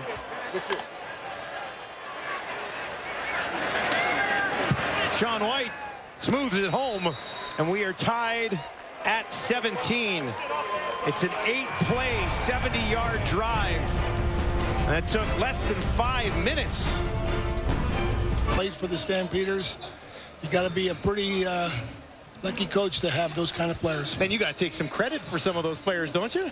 Well, I take some credit that I coached them, but you know, obviously our scouting department, led by Roy Shivers, brought a lot of those guys in, and you know, the philosophy was then we were going to find our own guys, and Roy did a great job of that. And you know, coaches like John Huffnagel and you know, Tom Higgins and all those guys, you know, we molded them into a very good football team. Yeah, Suits and I were talking about it on the way over here when we were driving from the hotel today, and I wanted to ask you, establishing what you established here, how challenging was it to go and do the same thing with another organization? Well, it wasn't as challenging as everybody thinks, because you know the template, right? And you know, we had great coaches and we had great players, and we had a great owner, and Bob Ackles, you know, being the great football man that he was, had confidence in his football operations, and you know, you just went about your business. Coach, when you think about this being the ultimate team game and all the people that you've worked with, we put together a list of Hall of Famers. Look at this, Coach. Hall of Famers that you've worked with and been part of the beginnings of their career, the start of their journey. That's page one. There's more. There's more coming. There's another page. This is coaches and different people, players. I mean, well, you know, that talks to what I talked about. You know, to win championships, you got to have great players. To build a dynasty, you need to have great players, and we did that. I also want to ask you about how important family is through this entire, especially as a coach, and the hours you have to put in. I know that's something you're very proud of with your family. Well, that's something you said at halftime, actually, right? Like, you're so committed and busy coaching. Family takes a little bit of a sacrifice. Well, it does, you know, and my philosophy always was, and my family, God bless them, my wife Sandy, was great about understanding what my priorities are. Not that I loved them less or loved them more, but she knew that, you know, I had to spend my energy and time on football, but I also did family. But then once the off season came, you know, my number one priority was making sure my wife and kids were, you know, well taken care of. Coach, when I think about the quarterbacks that you've worked with, Dave Dickinson down on the sideline here being one of them. Just watch this throw. Down on the field being one of them. But Jeff Garcia, Doug Flutie, all the great quarterbacks. I know you taught them a lot about the game, about the Canadian game, taught them how to win here. What did they teach you? Well, obviously, the thing they taught me is that when you have great talents, they got to be coached. They got to be taught the game of the Canadian Football League. And, you know, and they were great students. They had great pride in their work. And when we gave them opportunities, they always succeeded because they were prepared.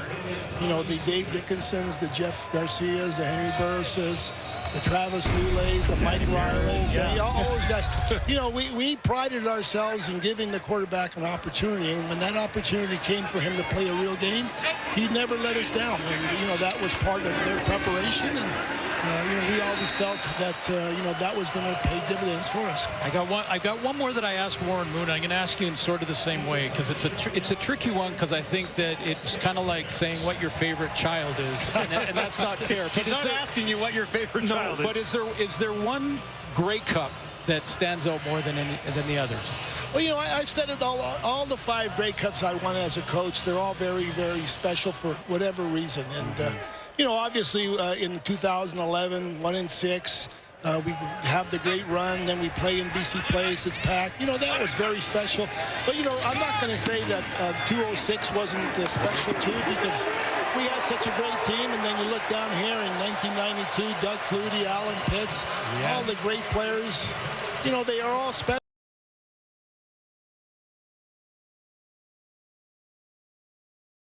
But, you know, 2 big guys, Thomas Raham and Fred Childress, brought the team together. and said, hey, we need to cut out all this garbage that's going on, and we need to get going and play football. And we did, and we ended up winning the championship. Wally Buono with us here in the booth on a special night in Calgary. And, you look at one of the things that we want to talk about as well, your list of accomplishments, but you see the players that went on to have so much success. How much pride do you take in that? Because you speak about it a little bit like a proud father of a lot of these guys. Well, I am, and it's all part of the culture that you build. The players have to, first of all, they got to respect you and they got to trust you. And once you get their trust, there's no limit to what you can accomplish. Players want to be treated fairly. They want to treat it with respect, but they also want to know that they're going to be able to win, because all of them ultimately do want to win. Is that one of the most challenging things, earning that trust initially? Well, yeah. And the thing about it, once you get the reputation of trust, it's like when I went to BC in 2003, your reputation precedes you. Mm-hmm. So therefore, you're not necessarily having to prove yourself. You just have to get to learn the players, learn how you deal with them, learn how you, get them excited about what you're doing.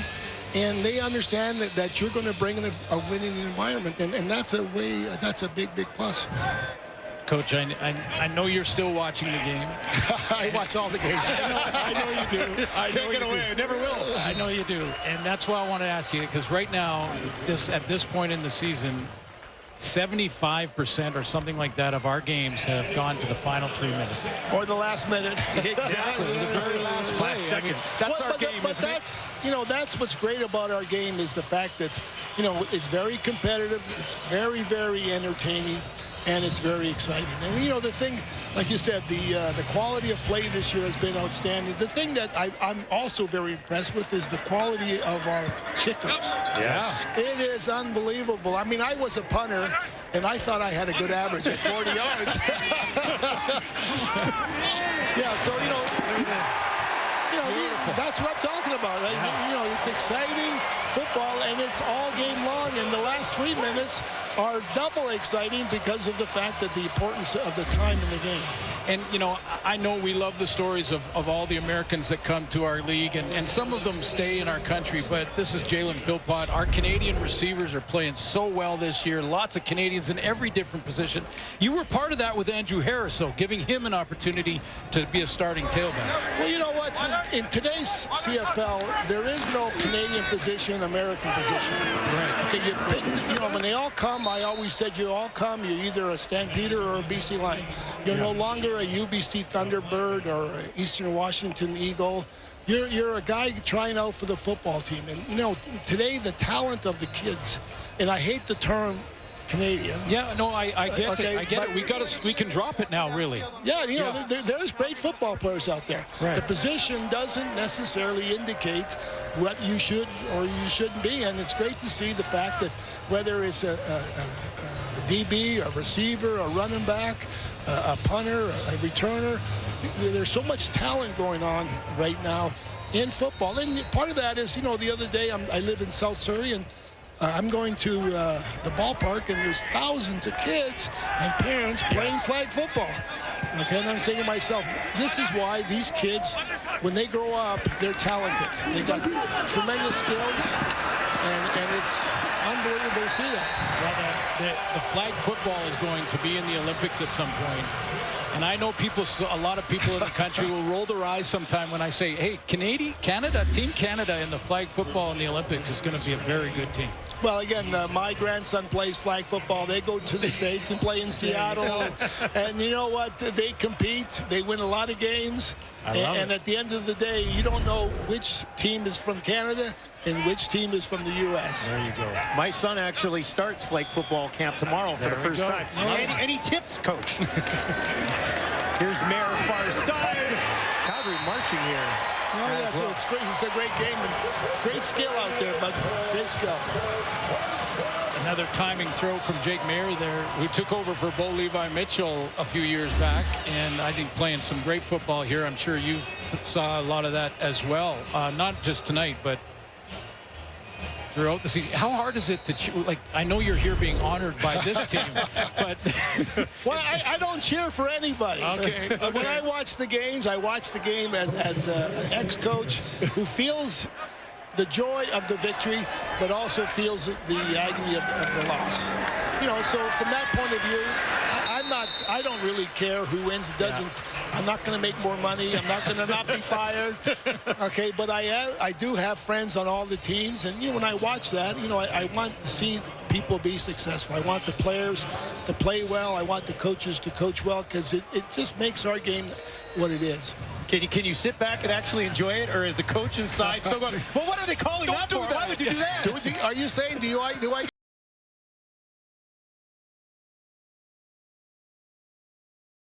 anymore? Here's Mayer. He's going to hand it off. A little spin move by Mills, and he'll be stopped just shy of the end zone as time ticks down here in the third.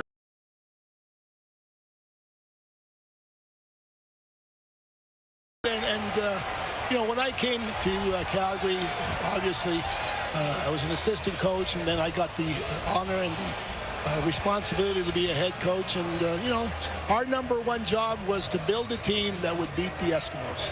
Yeah, that was it, eh? That was it. We didn't care about nobody else.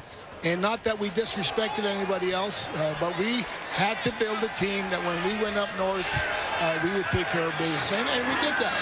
3rd and goal from the 2, and the tackle is made just shy of the end zone. TJ Lee, the veteran. What a way to end. Might be a first down. What a way to end the quarter. Coach, we were trying to beat you and Doug Flutie. Hey, congratulations. Thank you. On a great day. Well deserved. You're the GOAT, my friend. Thank you, sir. Appreciate you guys. Yeah. You guys do a great job of making the game what it is, bud. Congratulations on an awesome day. Calgary Stampeders that close, but we're tied at 17 after 3 quarters. They did take another look at that last catch by Mark and Michel, but he did not break the plane. So it's a turnover on downs. BC line.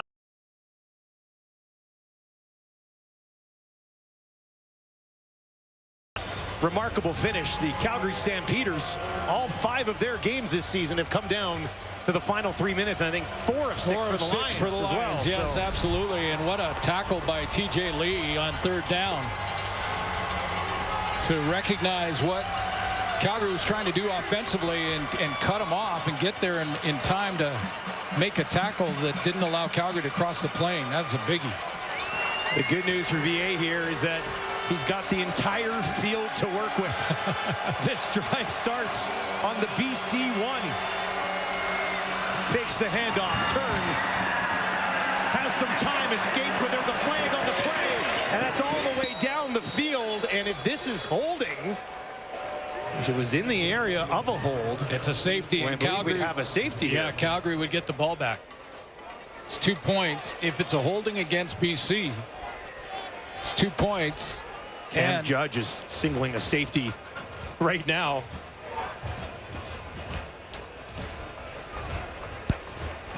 And this would be something.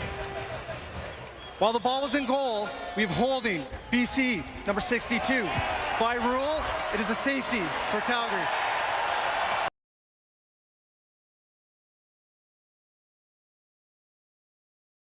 Lions will have to kick it off to them. That's the center, Tyler Packer, who gets the call in the end zone. So Vernon Adams, he's in the end zone. He throws his man to the ground. That was Joshua Coatney. No question that's a holding penalty. And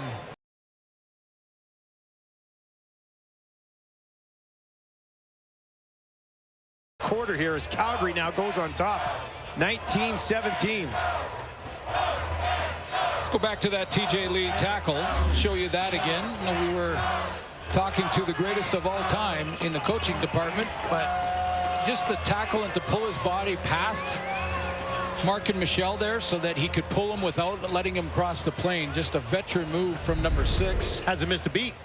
But that Calgary defense responds. They're down with BC backed up on the 1 and generates 2 points and will get the ball back to their offense. So This Calgary defense is playing their best game of the season tonight. This Calgary defense came into the game allowing the most yards, the 5th most points. But they have battled hard here against the BC Lions so far in this one. Flintoff kicks it away. Logan waits, takes it cleanly at the 15. Now up to the 30, 40, 45 in a pile. And decent field position once again for Jake Mayer, who's 3 yards shy of 200 on the evening. Yeah, the field position game and challenge for both these coaches has been won by Calgary, and it's part of that is Peyton Logan for sure, but it's also the defense generating those losses, whether it's drawing a penalty from the O-line. We've seen that 4 or 5 times tonight.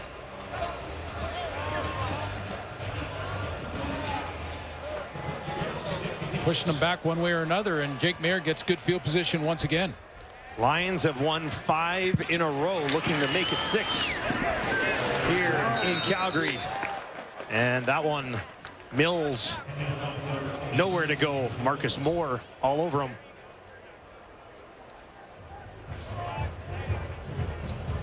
It's a small loss on the play. Deontay Evans had left the game with an injury. He's back.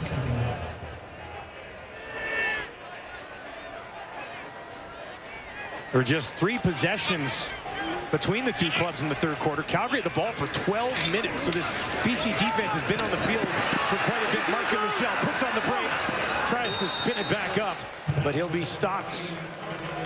Probably a long 2 away from a first down. And yeah, decision time for Dave Dickinson here, because he's got a guy that he is confident they can get to in Tommy Stevens. They might leave Jake out here. And if they leave him out here, it's full 2 yards.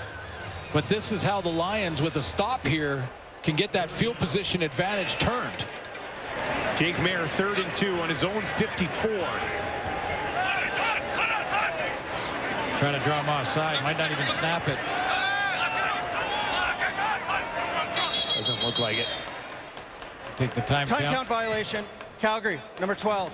5-yard penalty. It remains 3rd down. They're going to kick anyway, so they'll take the time count, see if they can draw the Lions offside and get a free 5 yards. We've seen that many times in both leagues. I think with the way your defense has been playing in the field position. No question. I mean, this is by far the play. I mean, even Tommy Stevens, the long 2 there. No need to at this point.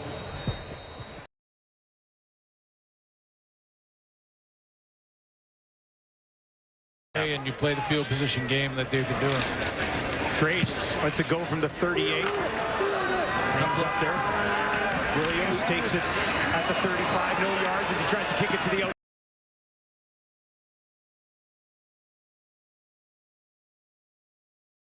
DA trailing by 2. Yeah.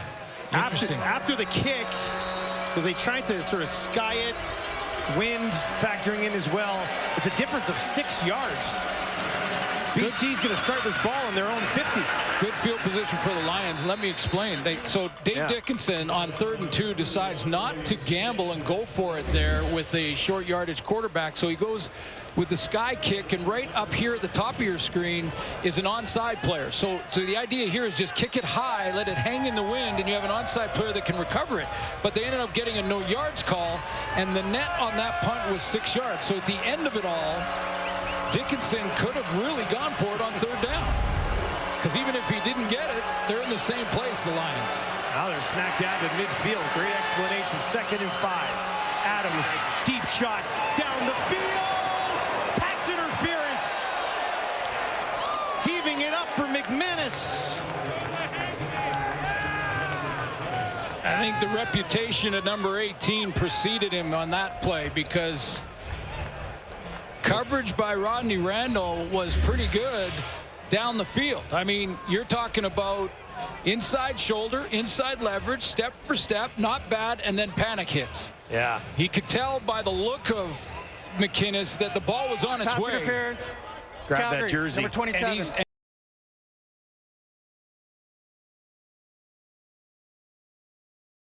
Way ahead of of the ball arriving. I mean, there's no question on the interference. I just think the reputation of 18 this season and what he's done on the field got to Randall. It got to him. Yeah.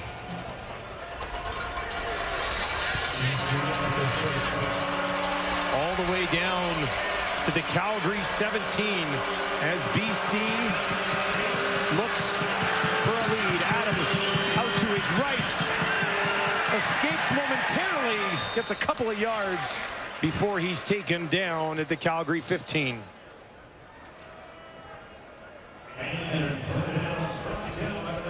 Going with a big unit there on offense to bring in David Mackey at tight end, and now they're going back to the receiving set on 2nd and long. Brent Monson going to bring pressure. Often teams will do that down here. That means man-to-man for whoever's covering McInnes. It looks like it's going to be Kobe Williams. Adams needs 9 more. They are going to bring some pressure, so he's on the run, trying to get away from Dozier. Sends it to the end zone. No! Incomplete. Too much for Boisson. And that'll bring up 3rd down.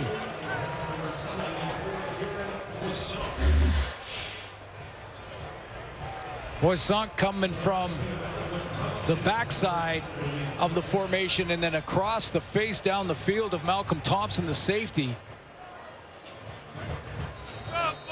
And absolutely no incidental contact, no trip, just a misthrow on the run. So Sean White will come out. He hit his 40th in a row already.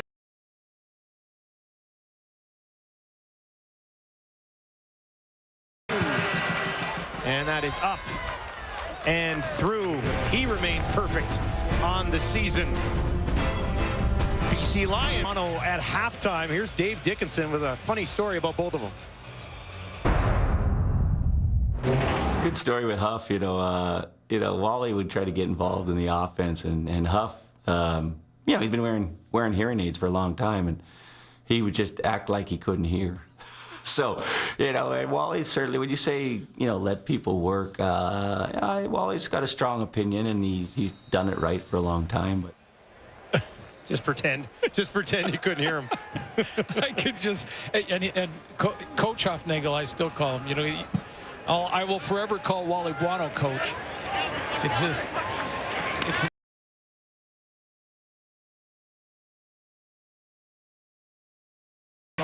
This is a nice catch. Down the field, too. A ton of times that Huffnagel did the exact same thing with us. Yeah? Yeah, oh yeah, just nodding his head like, but pretending not to hear us. Markin Michel with the catch here. We'll give you another look at it. Yeah, he's got some space here. And I'll just take a look and see, because that's a pretty good duo on the short side of the field with Gary Peters playing corner and now TJ Lee playing high. But Peters jumps that short route, gets snugged up on it a little bit, and that opened up Markin Michel between the sideline and the hash.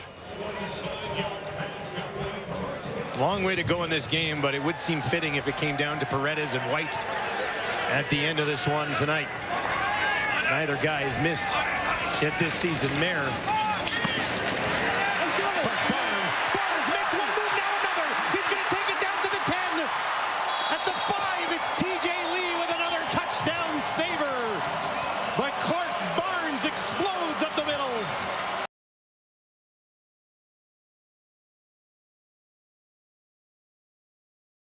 Basically get it out there behind the line of scrimmage almost. You get a block up here, a block right here. That seals the linebackers. Now you got to make one miss. It's either a DB or a safety. There's the miss by Clark Barnes. Cuts inside of Adrian Green, and away he goes. Good block there on the kick out. I think it was Cole Tucker who made that first one. First catch of the game for Barnes, goes for 40. Calgary knocking on the door again. Mayer gets it away. Has the completion. Has a touchdown. Right back to Barnes. And he finds the end zone. And the Stampeders climb back on top. Fitting.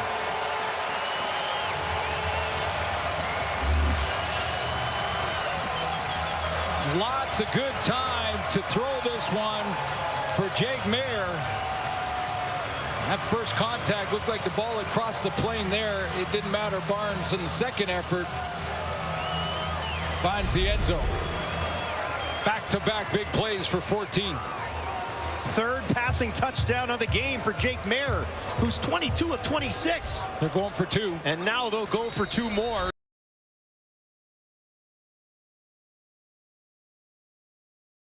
Back 3 options to that wide side for Jake. Looks to the right, throws to the right towards the corner, and it falls incomplete. The lead will remain at 5.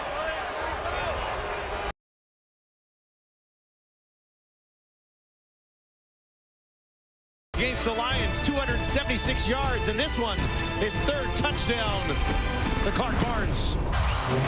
Jalen Philpott will get the assist on this touchdown from Clark Barnes right there. There's Philpott. He's going to run the corner route, and he's going to draw 2 defenders, 2 veteran halfback corner, and Gary Peters right here. He goes back and falls back under Philpott and creates that space for Clark Barnes to run the bang route back outside, and just a little late to get there is Gary Peters. 2 Canadian receivers, although coach said they're just great players. They're just players. 2nd touchdown of the season for Barnes. It's a big one. Calgary's on top by 5. 8.5 to play. Williams on the return takes it out to about the 36 before he is stopped, and Vernon Adams gets the ball back. Well, that 2-point convert miss. Right decision, I would think, from Coach Dickinson to go for it. Didn't get that on the coverage by TJ Lee on that last one, so Vernon Adams with a major can retake the lead here. Both these offenses starting to heat up a little bit. Is at 170 yards through the air so far. Working from his own 36. 4 options out to the right. Looks over the middle. That's where he throws, and it falls incomplete. Oh, they're going to call a flag here as McInnes was working against Bentley Sanders. We'll get another look at it, obviously. Both guys kind of dove for it. Dickinson's already got the challenge flag out. Spot of the foul, 1st down.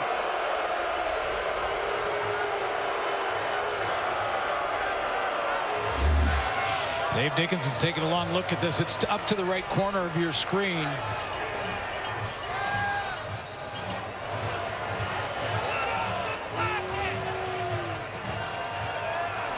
Ooh. Sanders is there a little early, but it's hard to see how much contact he's making. Are they both diving for the ball, or is Dave Dickinson going to challenge that? He's challenged it. It has been thrown. He's not happy.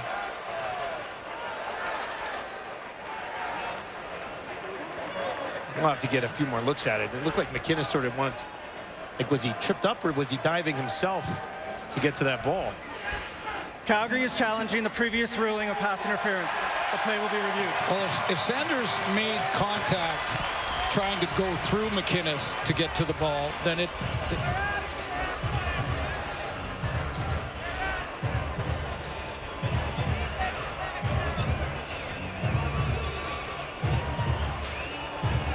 big moment in this ball game. We'll give you another look at it here from a top angle. There they are right there. Now the question is, does Sanders make contact and impede Justin McInnes to the ball or to his route? He can't go through the receiver to get to the ball. So he's definitely there early. It's just hard to tell.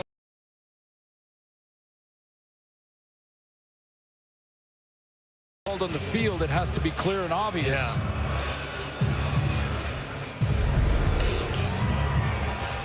You lean towards this one standing? Well, it just depends on if they can.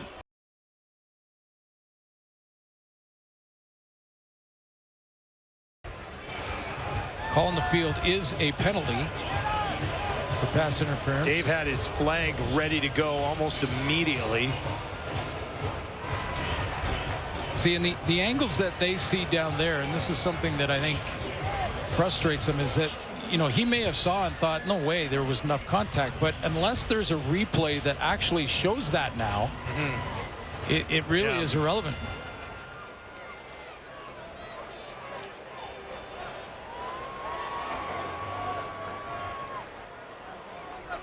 Just under 8 minutes left in this game.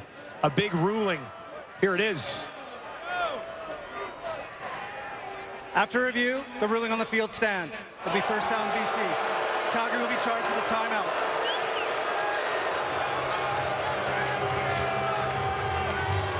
Ruling on the field stands. Calgary now has 180 yards in penalties in this game. Came in averaging just 6 penalties a game. Same with BC. They're combined well over 20 tonight.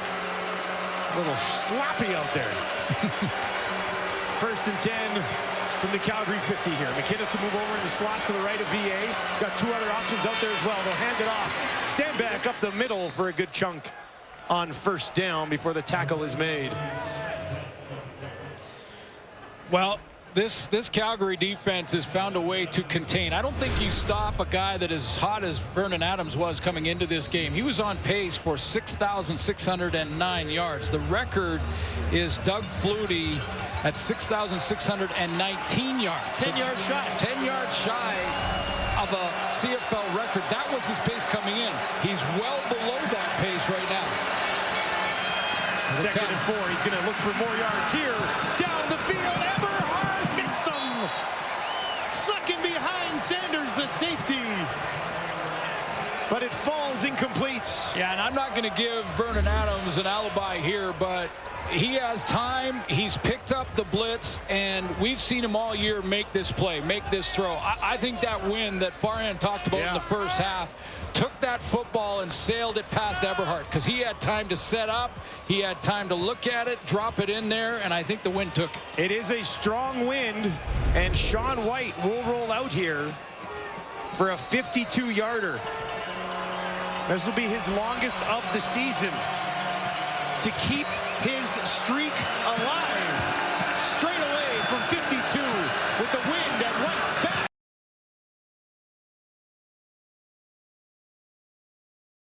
Automatic does it again.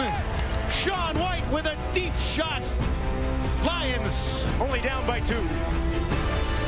More signs the merrier, man. Go from Sass to see our Lions roar. That's blasphemous in Saskatchewan. There's someone living in Saskatchewan that is not cheering for the Riders? Okay. I don't believe you. 6.5 minutes to play here. Calgary gets the ball back. They lead 25-23. Tehema trying to push his way through. Mayor's in trouble, trying to escape. And he cannot. They'll take him down. Tehema having himself a night. He's coming off the edge from off the line of scrimmage. See, the tackle's being, basically paused and stopped right there at the line of scrimmage, and Tehema hits him on the run. I mean, he's almost flat-footed. Trayvon Tate at right tackle. And when you come from 2 yards off the ball, it's almost not fair. 2nd and 17 on the second sack of the game for Tehema. Empty backfield for Mayer. Dumps it over the middle to Begelton. Can Begelton make some magic? Not this time. Spun down at the 40, and that'll bring up 3rd and long for the Stampeders, and Cody Grace will be forced to kick it away once again. Oh, Pete Robertson there, then the play where he's going to rush the passer, get up the field by 4, 5, 6 yards, and then redirect and get back and catch Begelton from behind. I mean, I'm telling you what, there are some world-class speed athletes and guys that are big players. I mean, he's 6'3", 250. Doesn't move like it, does he? It doesn't move like it. Must have a lot of muscle. Get back there quickly. Make that play. Grace now. Williams. BC's going to get the ball with that wind at their back here in the 4th quarter.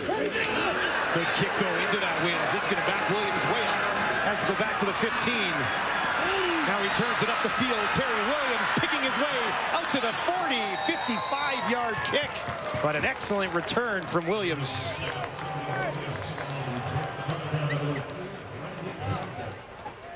It's time to set the tone and give him the lumber. Don't miss all new episodes of the hilarious and hard-hitting comedy sensation Shoresy. Stream now, only on Crave.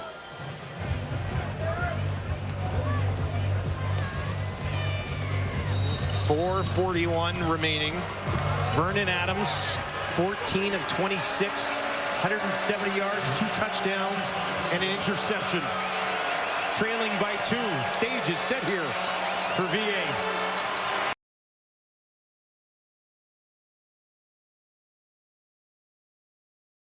And is wrapped up immediately at the 45. About 4 yards on that completed pass. Stanback's 4th catch of the game. Stanback is working on something there. He looks like he's favoring the lower back. Trying to loosen up. Jordan Maxim's got a big 2nd and 6 here.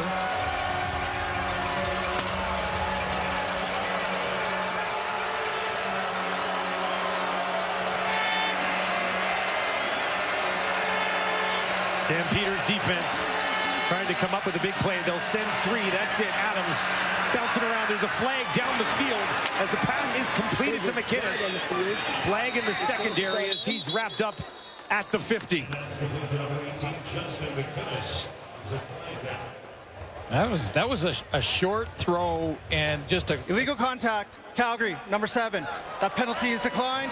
First down, BC. A short throw and really a high percentage play for the BC offense, but this is a spectacular catch by Justin McInnes. I know it's not for big yards and all that. That's a tough one over the middle. He knows there's a lot of linebackers hanging out in that area. They want to hit with bad intentions, and Mike Alway was one of them, and he still snagged it. Lions are marching, looking for the lead. 1st and 10 from the Calgary 50. Adams backpedaling, settles down in the pocket. Down the field! Is that intercepted at the 35? It is! Kobe Williams steps underneath and takes it away. The 2nd INT thrown by VA tonight. You know Kobe Williams has seen this bender route from Justin McInnes. This is how he's made his living this year, and this is how he's had the big numbers in leading the league this year with that exact route. Kobe Williams did his homework. He went back and looked at it. He knows Vernon Adams trusts McInnes to throw it in there even if he's covered. VA's looking at this in route. He's done it many times. He said, well, he looks a little covered, but this guy comes up with it every time anyway. And Kobe Williams takes it. Strong hands of Kobe Williams. First interception.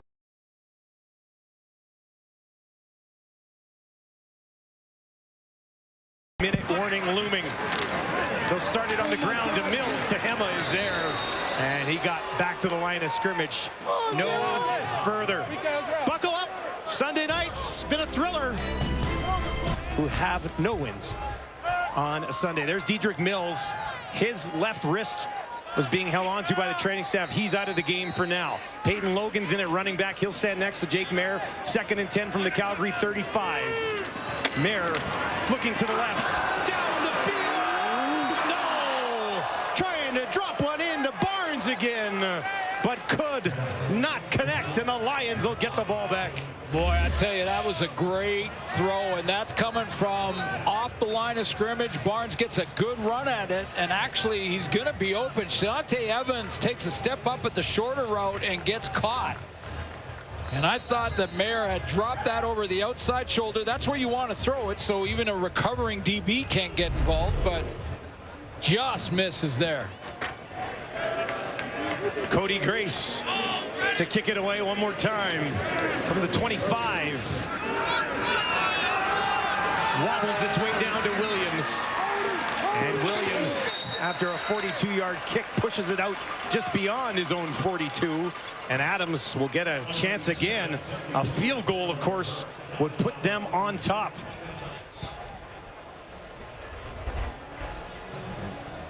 Really don't need to even manage the clock really here. Nope. At 2:30. He's got 3 game-winning drives this season. Sean White, no big deal, but he's hit 42 in a row, including one from 52 earlier in this quarter. Can Calgary's defense take it away again? Lions starting on their own 43. Adams open, Persson tackled almost immediately on the far side by Nick Stats. Just a pickup of a couple. Good angle there. Remember early on when Stats came with a bad angle and it was a touchdown for BC. That time he adjusted his angle and made a great tackle. Yeah, that was a Berryhill touchdown, the first of the game. Made no mistake on it that time.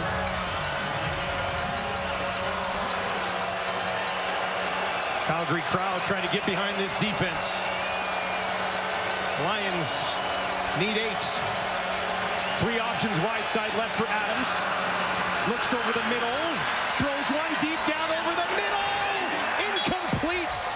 Dozier was working against Berryhill, and Berryhill could not get a hand on it. Still time to punt the ball, I think, if you're BC. And looked like Rick Campbell's going to do exactly that. Flintoff is coming out.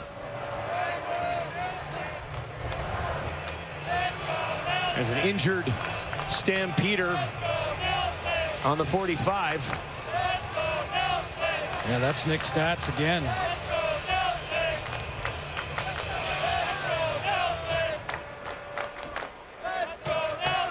Stats standing there, stretching it out.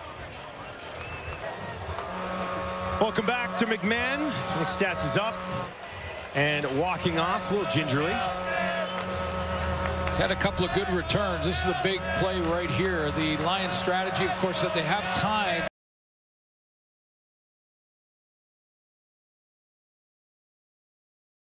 Field position, that's their plan. Now, it does give control to Jake Mayer. A couple first downs, it's game over.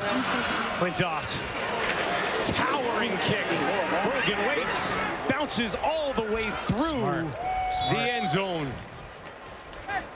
Point doesn't matter, because it was 2 points anyway. Yeah. So it doesn't matter.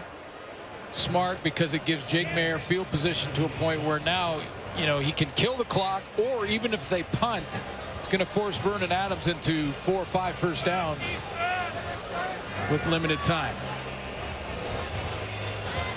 So this will start on the 40. That completion percentage for Jake Mayer, closing in on 300 yards. He came in at just over 70% on the season.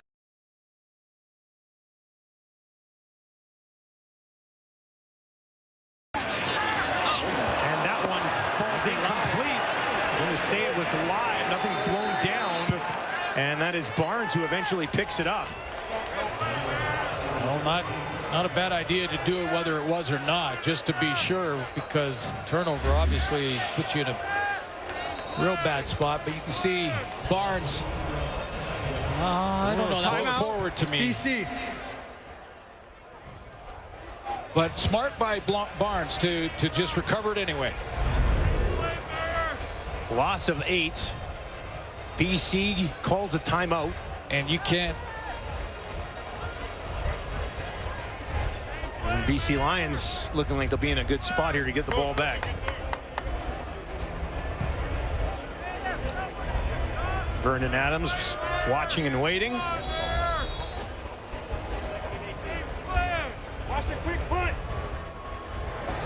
Calgary will be on their own 32 here. Second and 18. Stampeders 2-0 at home to start the year. Have a lead, but it's the narrowest of margins. BC, they'll send 3. That's it. Mayer, far side, drops it in there. Barnes, right at the first down marker. Exactly what they needed. What a throw. Right back to, remember Barnes on the deep go route that they just missed? Well, he came from off the line of scrimmage that time, and this time he's going to fake it and then just sit down. Make it look like you're going deep, and then just sit down right in front of Ronald Kent. It was a cloud coverage, was the corner up in the flat, wow, and the halfback deep. And that halfback in Kent was a little late getting there on the out. What a great play call and throw from Mayer. 300-yard game for Jake Mayer, his second this season against the BC Lions. And now this ball bounces out. It's just laying down. The Lions are on it. Not now he loses it, and Calgary has it back. What is happening in McMahon? Philpott comes up with it. That was wild. Oh, man.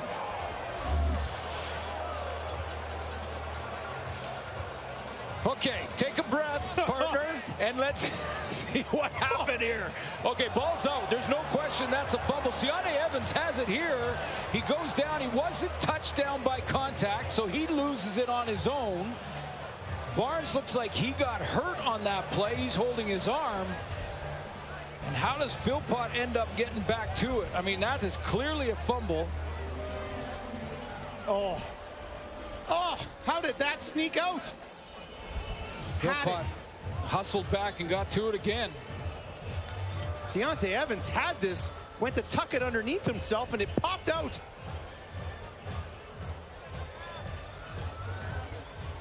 Can you believe that? Wow. Maybe it's meant to be for the Stampeders here tonight. But there's still 90 seconds left. Barnes is up. He's going to have to walk off. And they didn't get first down yardage, so they've got basically the play gets to where the ball ended up, which is, and that's it, 2nd down and 5, or a long 4. A strong wind for Paredes here. This would be a tough one to kick unless you're taking it down in that 45-yard range, or at the 45-yard line, I should say. They need another 10 yards at least. 2nd and 4 for Mayer. They'll hand it off, pushing ahead for the first down. Was that Dedrick Mills back in the game? Boy, it looked like he was done. I mean, they were holding his wrist. He couldn't move it. He gets back in, gets a new tape job on the wrist, and look at this. This is his best run of the night, and it might be the one that seals the deal. New set of downs. Jake Mayer. He knows it. Now you can run the ball, keep the clock running. BC does not have a timeout to stop it. And when they were walking Mills off, they were holding his arm like he wasn't going to be able to move it again. Wrapped him back up. He comes in, picks up the biggest 4 yards of the night. 1st and 10 from the 50. Back to him again, pushing ahead. And he'll get about 3 yards on that first down carry. Clock sits at 44 seconds. So Jake Mayer will let the ref spot the ball and then whistle the play in. And they'll wait. Calgary Stampeders only play close football games. Once now they've allowed both teams to substitute. They blow it in and they wait now, and Jake Mayer will just let this go down. You see the 20-second clock. Get it right down as low as he can just before he snaps it. 2nd and 7. They'll get the snap in, hand it off. And that will bring up 3rd down with 22 seconds on the clock. Now the Lions can't stop the clock, so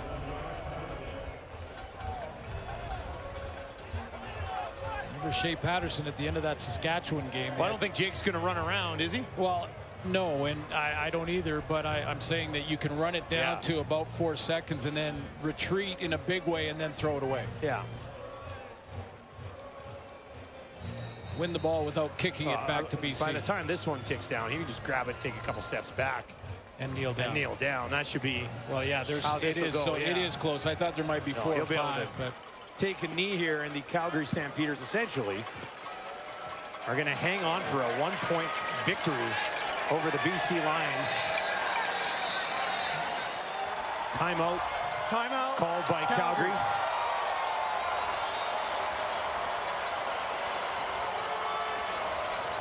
Timer, please reset the game clock to 3 seconds. Reset the clock to 3 seconds as Calgary called that timeout.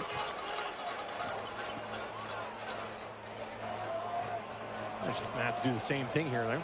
And then kneel down, yeah. Although I would, in victory formation, usually see receivers and maybe a running back in behind the quarterback just in case something happens with the snap. Well, I'd say there's no chance of that, but with some of the things we've seen this season, you never know. You never know. Talk about the final 3 minutes. What about the final 3 seconds?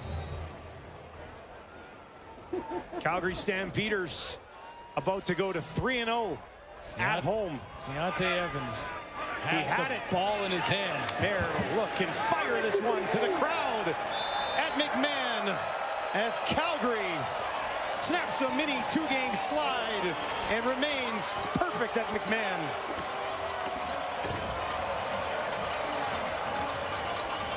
And points for and against in the West Division don't matter for these two teams. They play each other 3 times. Jake Mayer, 2 300-yard passing games against the BC Lions. Confident boost here for Jake Mayer, I would think, tonight. Oh, absolutely. Another I think he's been playing his best football. Hasn't always got the results for other reasons, but Jake Mayer has been playing very well this year. Great completion percentage tonight.